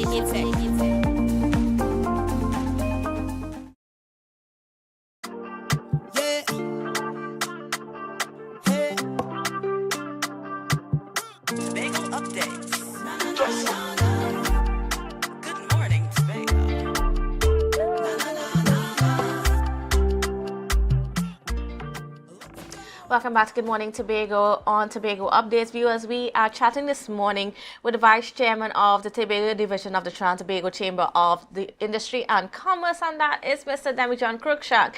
As you see, take a look at what's happening within the business community in Tobago. And of course, before we went to the break, if you were following, we was discussing some of the things that's happening actually in the economy as it relates to Christmas. But also we're hearing as well some noise as it pertains to the importation of goods into the country and the clearing of goods at the ports in Trinidad before it can be released to the couriers and the business community and so on. What's been going on there from your perspective? Well, it's something that the Trinidad division took up. I saw it on the chat, and apparently there's an issue with customs. Customs is not clearing as fast as the auto, so there's a massive backlog of cargo in Trinidad. So people would have brought in their stuff. I think this is happening more than 2 weeks going on. So there's a serious backlog of cargo in Trinidad. I know one of the businessmen in Tobago who imports stuff told me he had a container in Trinidad about 3 weeks now, can't get his container out of customs, right? A normal routine container that will come clear within a couple of days. So there's a serious backlog in Trinidad, and I'm not too sure how they're gonna adjust that. We're not gonna make any noise about it as yet because we do not have the details about it. But I know there's a serious problem with getting goods out of customs, especially in the Point Lisa port, and some people reporting in Piarco and also in Port of Spain. So it's a island-wide problem in Trinidad with the custom officers. I'm not too sure if it's a work to rule, if it's a strike, if it's what it is, but there is there's too much cargo coming in the country at the same time, but there is a serious problem in Trinidad with cargo, and it's affecting the business people in Tobago. how would it affect us? What are you seeing in terms of, have you been speaking with the business community, especially those that depend on those? Well, yeah, they just don't have the goods to sell for Christmas, right? They thought that the goods would have been here already, and they would have been able to think. There's a problem in Panama also, in terms of ships passing through the canal. I spoke to one of the car dealers. Panama has a drought going on, so the water levels is low. So they're not allowing the amount of ships at the same time to pass through. So they have cars on the shipboat stuck outside of Panama for a couple of weeks now, and the ship can't come in. So I saw it on CNN. It's a problem because they can't get cargo coming through the Panama Canal to get to here. So around it's a challenge, you know, it's just a challenge to operate business on the island. I am not too sure how we're gonna solve that because it's really a Trinidad problem. It's not a Tobago problem in terms of customs and getting goods out of the thing. So it's a bigger problem that the Minister of Trade and the Minister of Finance will have to deal with. And this is the week before Christmas. If people can't get their goods already, when they're gonna get it for sale? So that is a challenge, and it will look, you'll have to look at your bottom line in terms of what you was expecting to earn. You're not going to earn it again. So can it be pushed off in January? January is normally a slow month for business. People spend in Christmas, but they don't spend in January because, one, they don't have money again. Money spent out, people have to wait until month end to get paid. And January is a very long month. And January is a very, very long month, and, you know, people take the time and take. So it's challenging all over. But I'm hoping, you know, in 2024, I am really actually looking for 2024. You're very optimistic No, about I have but, to. I mean, but before we get into that optimism, what is being done from the chamber perspective? Because you said that it was mentioned. It was mentioned at the national level. Yes. National level. I know the board in Trinidad is dealing with it. They actually gonna meet out to probably the Minister of Finance and the other people, and they are gonna try to see, because it is challenging, not just business in Tobago. It's a big problem in Trinidad. It's a big problem in Trinidad with these delays in terms of customs and getting goods off the port and stuff. So we'll see how it goes from there. But it's something that we really, it's not to say it's customs in Tobago. It's not to say it's customs here in Tobago or Crown Point. It's not a problem here. The problem really emanating from Trinidad, and it's not just affecting the Tobago businesses, but it's affecting all businesses in Trinidad, right? So I saw it. I read all the comments, a good bit of the comments. So we're hoping that this thing can be resolved probably within today or tomorrow. But it's a big problem in Trinidad. But what is it like? What's the process like in terms of just dealing with customs and so on, in terms of clearing goods? Because I know it's been a little bit tricky over the last couple of years and so on. So you have your goods coming in. So you pay for goods. You pay for a container load of goods. What happens is that the shippers will normally send you a bill of quantities in advance, and you get your broker to clear it. And then your broker do the necessary, because each item has a different classification on customs, right? So let me say you're bringing in refrigerators, you have to go to Bureau of Standards to get the import license because it have gas in it, a special gas, and we only allow the ozone friendly gas now in Trinidad and Tobago. So if your refrigerator don't have that, 10 to 1 it won't be clear. They will ship it back out to where you get it. So you have to know what you're importing. If you're importing lumber, then you have to go to plant quarantine and Ministry of Agriculture for a special permit, because they have to get you have to get it fumigated. You have to get all the information from the supplier. Have they treated the lumber, etc., etc. So there's a lot of long process in terms of clearing a container. But as long as you start doing it, after 1, 2, 3 times, you get accustomed. You know the routine. You know what you have to do. But what about in terms of the cost of clearing goods? Because we've been hearing, throughout the time that the cost of clearing goods seems to not be fair on those. So, how customs do it is that some items is zero rated in terms of custom duties. Some items come with VAT and customs duties. So one product, one container, you can pay VAT, which is 12.5%, and then you have maybe custom duty 30%. So that one container, that you bring in, you ain't do nothing, you ain't make $1, you ain't do nothing. You paid $500,000 for the goods, automatically you're paying something like 45% to clear that container. So you have to find another $200 and something thousand just to clear that container to customs. If it's things like lumber that doesn't have duties from customs, but you have to pay the VAT, but then you have to get all the permits. So you pay a lot. So importing goods is, plus you have to pay a broker. You have to pay the hauler unit.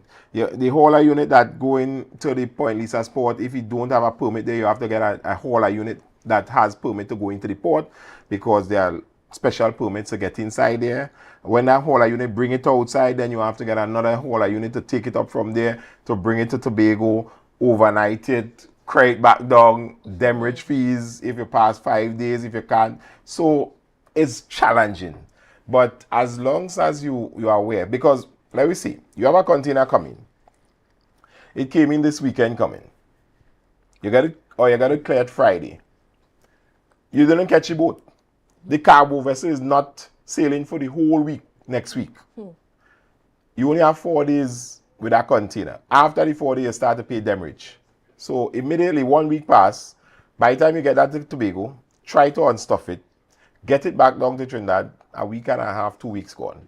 You have to pay a lot of demurrage for that. So business is not for the light and faint-hearted. It's for people who like challenges, people who could stick it out. So it costs. So when people say, oh, things in Tobago are a little more expensive than Trinidad, yes, because we pay for stuff that the Trinidad businessman don't have to pay for. And that is what people have to understand. Yes, you can jump on the fast ferry, you could go to Trinidad, you could do your shopping. I might say here, well, this thing was $10 in Tobago, but it's $8 in Trinidad. Yes, because there are additional costs to get it here. Putting up drivers, etc., etc. So that has been a challenge. If the THA is lucky to get the port, if they're lucky to get the port, with all the challenges that will come with that, the international cargo port, then we cut out some of those expenses, right? If you could bring stuff directly to Tobago. So that is another conversation that we have to look at in 2024. But what is the Chamber's perspective on even like the duties and the taxes and so on imposed? That's a surprise. There's no position on that. That's the law. Okay. That's just the law. The Minister of Finance created these laws probably before his time. And those have been the rules from donkey years. You know, a lot of the custom rules hasn't changed since then. So we think the problem is that you're not getting your goods cleared fast enough. And every time your goods stock up in a warehouse, it is problematic because it costs us money for having those goods thing. Because if your container is on the port and custom and clear it, you still have to pay demurrage. And it's not your fault. So you're paying for goods that you just can't sell. And it's sitting down there 2 weeks, and when you come, you have to pay that demurrage before the container leave the port. so again, so there's no credit. It's no credit. It's just there. It's just things. So again, 2024, as I saying, are real kind of optimistic, eh? Optimistic about 2024. We have to sit down. We have to plan. We have to strategize. We have to change the narrative, especially in Tobago. The narrative has not been good.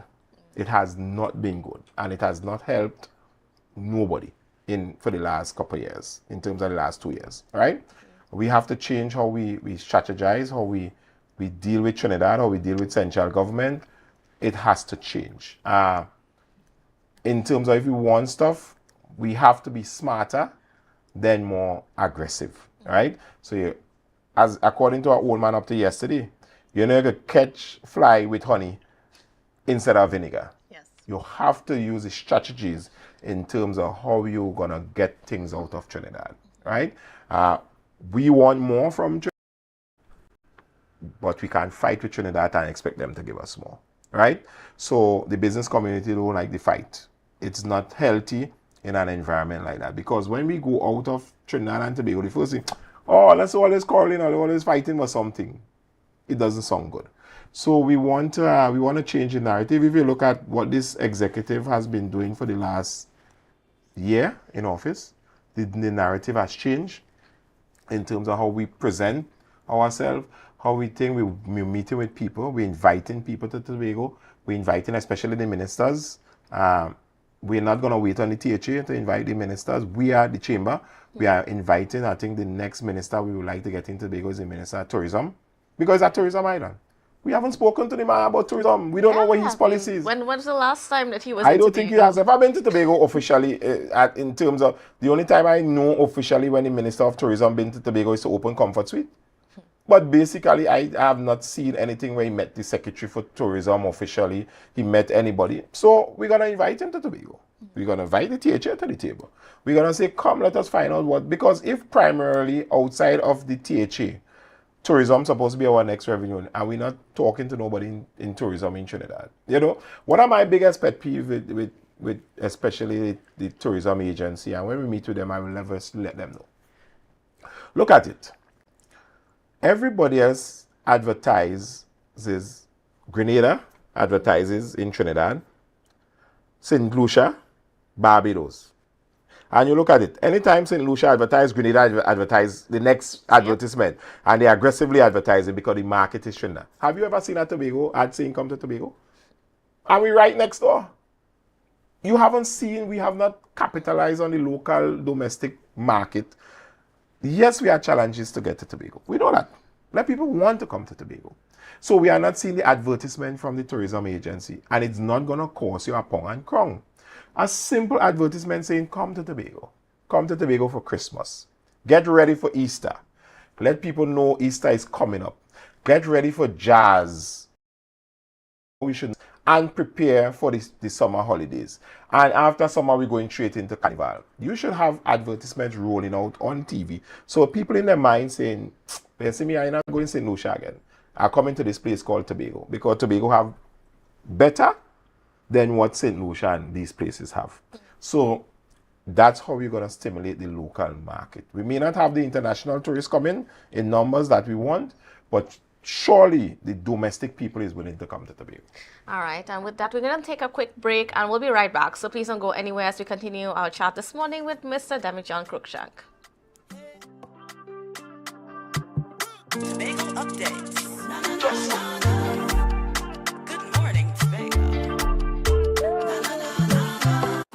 Hey, hello guys, welcome. Come have a seat. Oh, this is so stylish and I love the fabric. Darlings, you must tell us where you got your new furnishings. We got them locally at Standard. They've got new chic European furniture, crafted from high quality material. Oh, Standard? No, it's Standard, their brand new Hive collection. Experience luxurious European furniture at a price you will love. The Hive collection. Now exclusively available at Standard.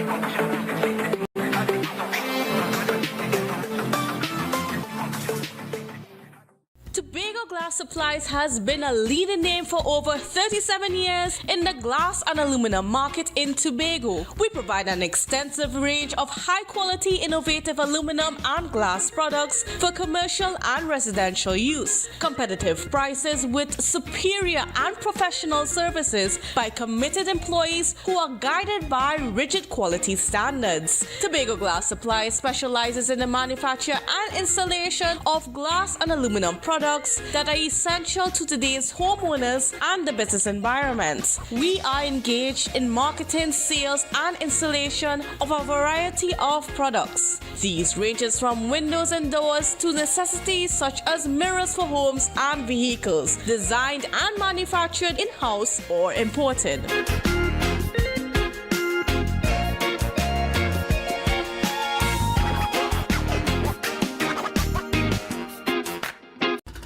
your car break down. Oh, no, not again. And you're worried paying a wrecker could mean a pocket breakdown too.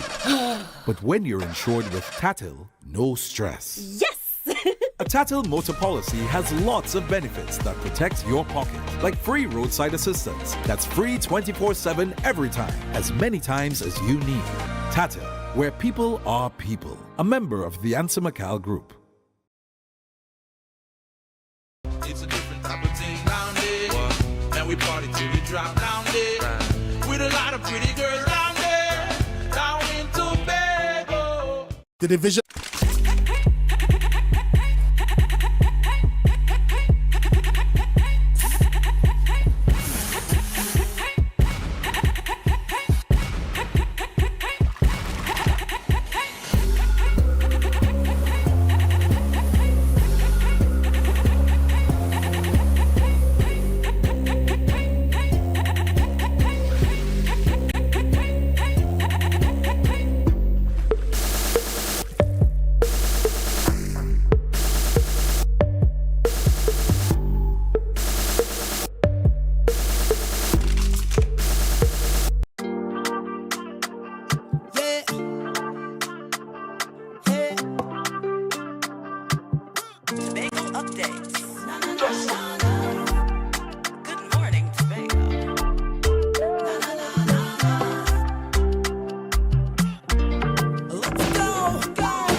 Viewers, we are continuing our conversations this morning with the Vice Chairman of the Tobago Division of the Tobago Chamber of Industry and Commerce, and that is Mr. Demi John Cruikshank, as we discuss what's happening in Tobago, Christmas, economy, all of that good stuff.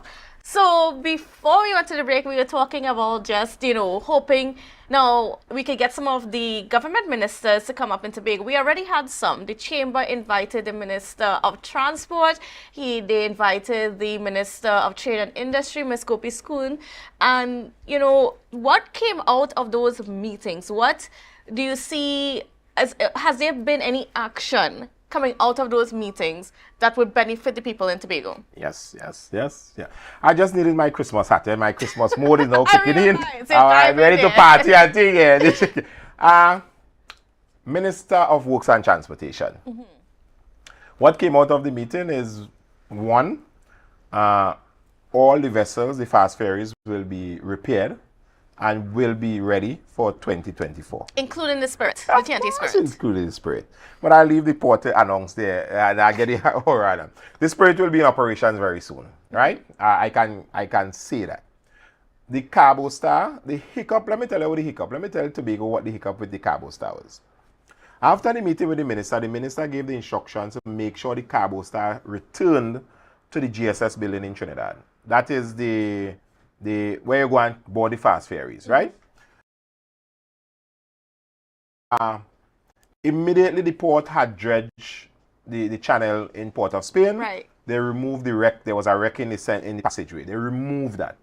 Everything was go because the Cabo Star begs a lodging at the cruise ship terminal building. In September, the port said, give me a little time. I said, I want a cruise ship coming to this island. So September there was some sailing. They canceled the cruise ship from into Trinidad in September. So October we would have gotten the Cabo Star moved up to the GSS building. Hey, after all of that negotiation, all the preparatory work went in, the captain then said he wanted the pier extended. So everybody said, but Captain, you could have seen that all the time, The process to get the pier extended is a lengthy one. You have to go through procurement. You have to do all of that. So he decided that he's not going to move the Cabo Star until the pier is extended. You can't fight the captain. He's the captain of the vessel. And he cited safety reasons that he needed the pier extended. So the port is now in the process of actually awarding the contract just now. The tenders went out to all these people who can do the jobs in Trinidad, and the pier will be extended. So that's approximately what, 2-3 years? No. Some weeks. No, the contract. Yeah. The construction will take about 6 weeks to extend the pier, right? Indicated by the suppliers, right? So that is the only thing to move Carbo Star from cruise ship complex to the GSS building, which is where the fast ferries park up, where you used to park up before, right? So that I'm saying, very shortly, we will not have this problem when you have a cruise ship in Trinidad. You can't sail the Carbo Star, because if there's a cruise ship in Tobago, there's no problem. The Carbo Star could still operate. The problem is really in Trinidad. So we're hoping within a month or two, that problem should be fixed. I was updated by the port on Saturday that the process is going quickly and a contractor will be awarded very shortly. I think it's sometime this week, and they will mobilize to get the pier extended within a 6 weeks period, right? So that Carbo Star issue should be solved. The fast ferries, the Bucco Reef, the APT James, the T&T Spirit will be finished in terms of repairs, so be back on the schedule shortly. And you have the Galleon Passage that will travel, right? So we'll have 4 vessels and a cargo vessel. And that will, the Carbo Star supposed to the contract supposed to come to an end, I think is February or sometime. So they rebid, and in the meeting with the minister, the people who use it, which is the truckers, say, we are happy with the Carbo Star. We know we had a fire, but generally the Carbo Star have not given any problem. Until we had the RFP to build a new one, we made our comments and we sent it back to NITCO. So that should be going out in terms of acquiring a brand new cargo vessel for Trinidad and Tobago, right? Minister Gopi Schoon was one of the most exciting meetings I think we had in terms of what you can get from Export TT, what you can get from Exim Bank. There's a lot of financing in Exim Bank in terms of US financing to buy machinery, if you're into manufacturing, if you're into, like, say, let me use a typical example, Andy Sherry-Nectar. If you want to rehaul his whole operation, Exim Bank will bring in all the machinery, give him all the US to be able to buy all of those things. So it's an interesting time ahead. We're going to access all of those things. There's a number of Tobagonians getting a lot of grants from Export TT. I think a number, what is the name? Beard Boss. They were one of the recipients in terms of setting up, structuring their business, getting their business. So we're going to work with the Minister of Trade. We're actually building out a team in the chamber to see how we can tap into all the different areas. There is even money for marketing Trinidad and Tobago in Exim Bank, right? We didn't even know that. So the Chief Secretary was there with his whole team of people from finance, the whole team from finance. They were there, they were actually like, you have that available? Yeah, because we didn't know about it in Tobago. We didn't know half of the things. So the people from Exim Bank, the people from Export TT, they did their presentations and they told us this is what is available for the Tobago public. It is for us now to be hungry enough to go behind it and go thing. Long line fishing vessels, we can look at getting those purchased by Export TT because that is exporting commercial fish, fishing grounds that we would not even be able to access, right? So they indicated that all those things are available. So yes, we bring in the ministers in because a lot of the things happening in Trinidad that we just don't know. We just don't know. You also launched the help desk for businesses. The help desk, so the TBAS. Right. So TBAS is what will now, somebody has an idea in the head, they can come to the chamber and they can come and say, you know, I want to export pillories to India or pillory to China. How do I do it? And you can get that assistance. I think we're launching off the service from the 15th of January in the chamber. All the ads will go out on the radio. So you have you want to get financing from the bank, we can assist you in terms of getting your financing. So you have all your receipt books in a box and all these kind of thing, and you don't know how to put it in a proper spreadsheet to present it to the bank. I know Mrs. Janet Parks, and who is an ex-banker, ex-bank manager. We have Jason Atta, who is also spearheading that committee too. Both he and Ms. Parks working on that TBAS. So we're going to have people like the bankers, the bank managers, vetting and pre-approving your loans. So when you finish by TBAS, you should have a document to just walk in a bank and say, listen, this is what I want. Because it's already vetted by people who you actually will go to for financing. So that is something exciting coming out of the chamber.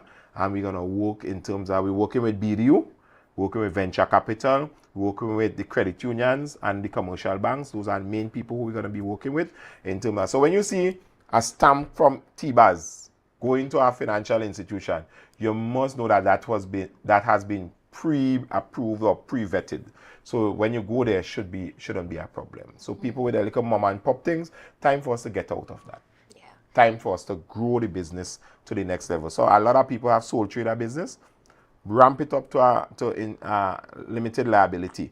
Ramp it up to corporate in terms of, so you could get big business and get things coming out, right? So that is the plan from the chamber point of view to help the small business people.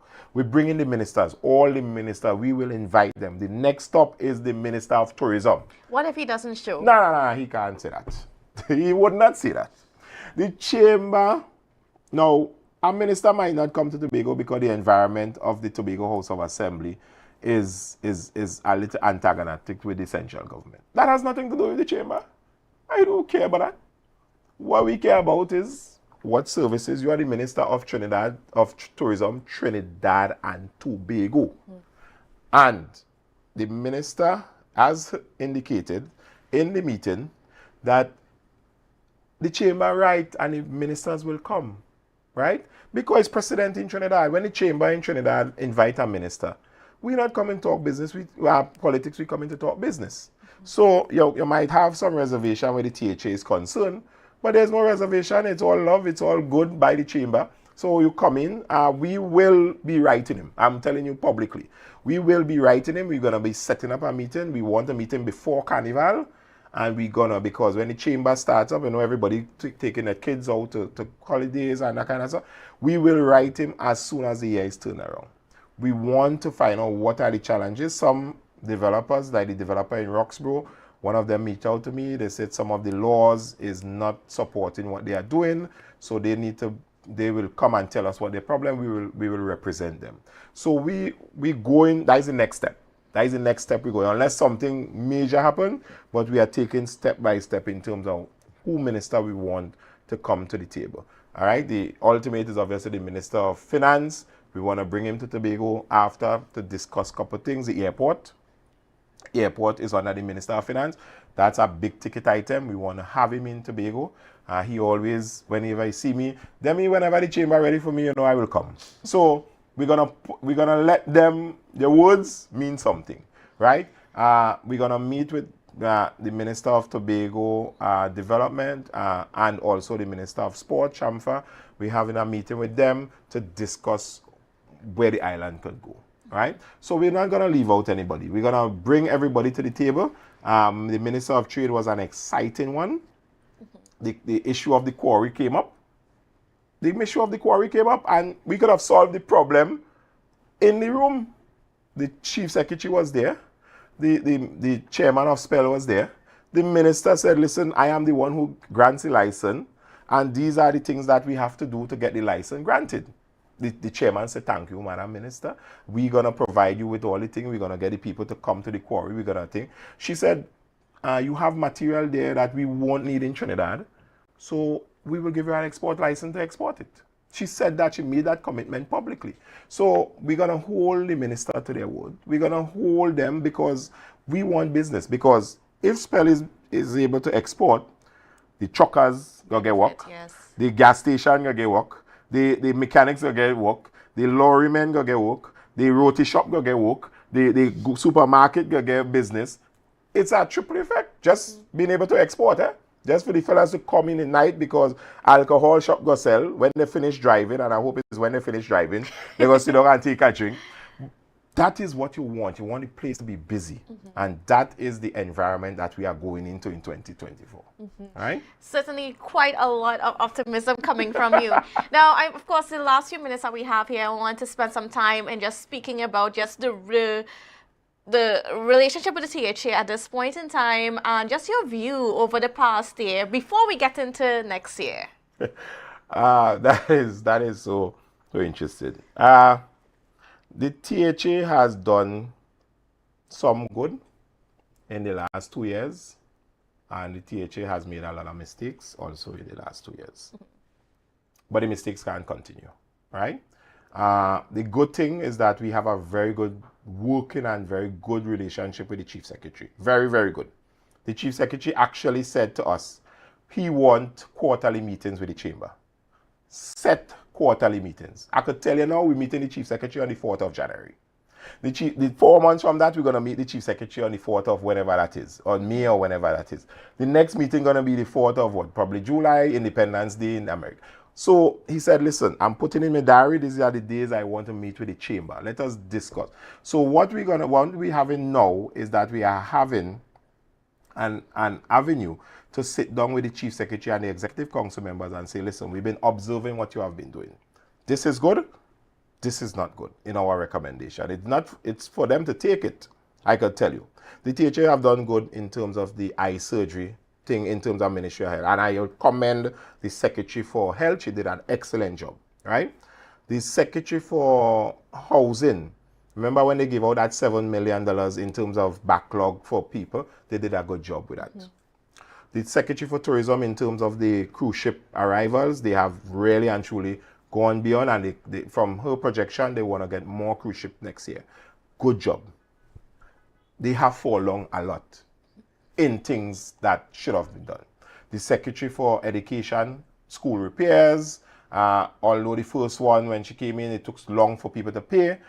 It was handed over to EID Cut. EID Cut is very efficient in terms of payments. So we've seen places like, so when the bank see EID Cut, they will give you funding for that, right? So we've seen some good. They made a lot of mistakes. The fight with Trinidad was not necessary from a business point of view because it hurt people in Tobago. The Secretary for Works, I see he ramping up in terms of Google Patch and other things that they're doing.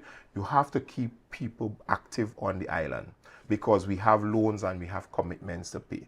So it's an opportunity for us to sit down with them, go through, flesh out. Fishing is a big thing. It has a lot of money in it. We have to sit down with AFFA.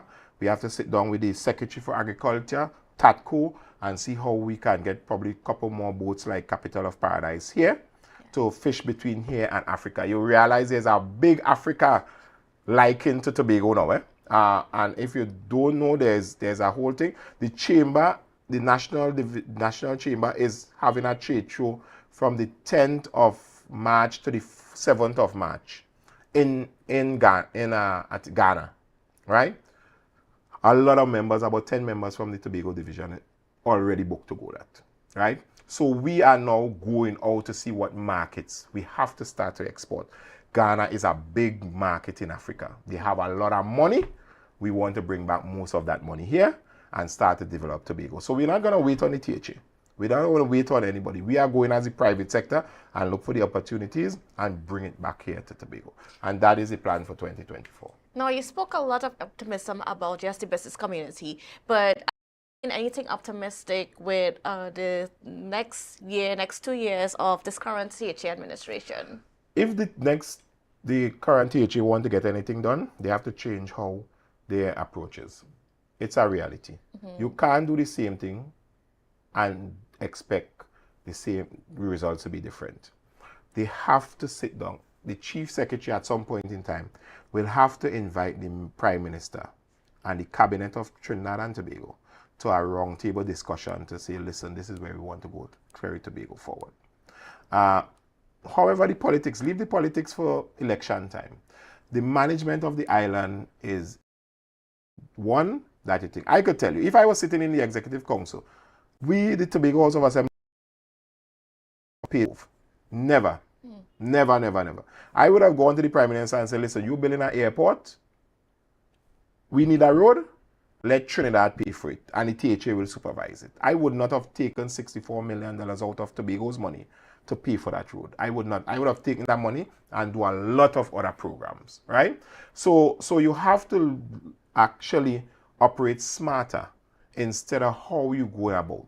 At the end of the day, Trinidad has over the economy of Trinidad from the last meeting with a sub-cabinet thing is that the government puts in about $57 billion in terms of the economy, and the private sector puts in about $60 billion in terms of to run the economy in Trinidad. So the Trinidad economy runs on about $100 and something billion a year, right? Because the private sector literally matches a lot of things what the thing do. That's why you see a lot of private sector business going on in Trinidad. You have to now flip that in Tobago and see how the private sector could help you. But we can't be on one side of the TV cussing and you're on the next side of the TV cussing. That it wouldn't make sense. It also is the same thing for central government. And the chief secretary have to change, they have to change his plan, they have to change their strategy. Listen, invite people to Tobago.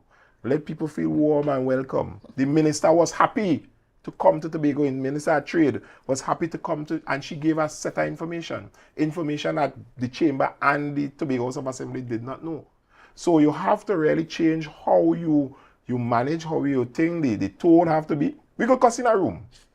We could cuss out in a room, pell chair behind each other.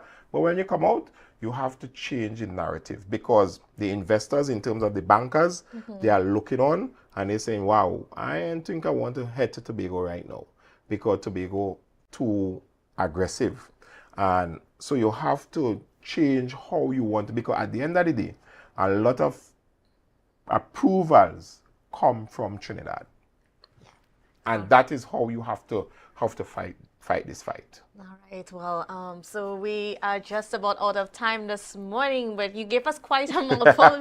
Spent the whole hour with us as we just get into, just some of the things for this year and what's to come for next year. And certainly a lot of optimism coming from the business chamber. Yes. And, we're looking forward to seeing the fruits of those meetings and of those things, especially the help for the small businesses here in Tobago to make sure that we can access those grants that are available through central government. Yeah. So thank you again, Mr. Cruikshank, for being on with us. No problem. And have a very safe 2023 Christmas. And I hope that no negative thing in terms of robberies or anything like that happen this year. And business people, be very vigilant. The next couple of days, people desperate who don't have money will try all kind of things. So again, I want to wish Tobago updates. You all work very fine. I hope management is treating you all well sometime this week. And giving you a little bonus. The business community can't pay it, but I hope that Tobago updates, you all have worked fine. And we hope to see you in 2024. And we have a lot of work in Tobago to do. All right, thank you again. And viewers, have a safe and wonderful day, and we will see you again tomorrow. Bye for now.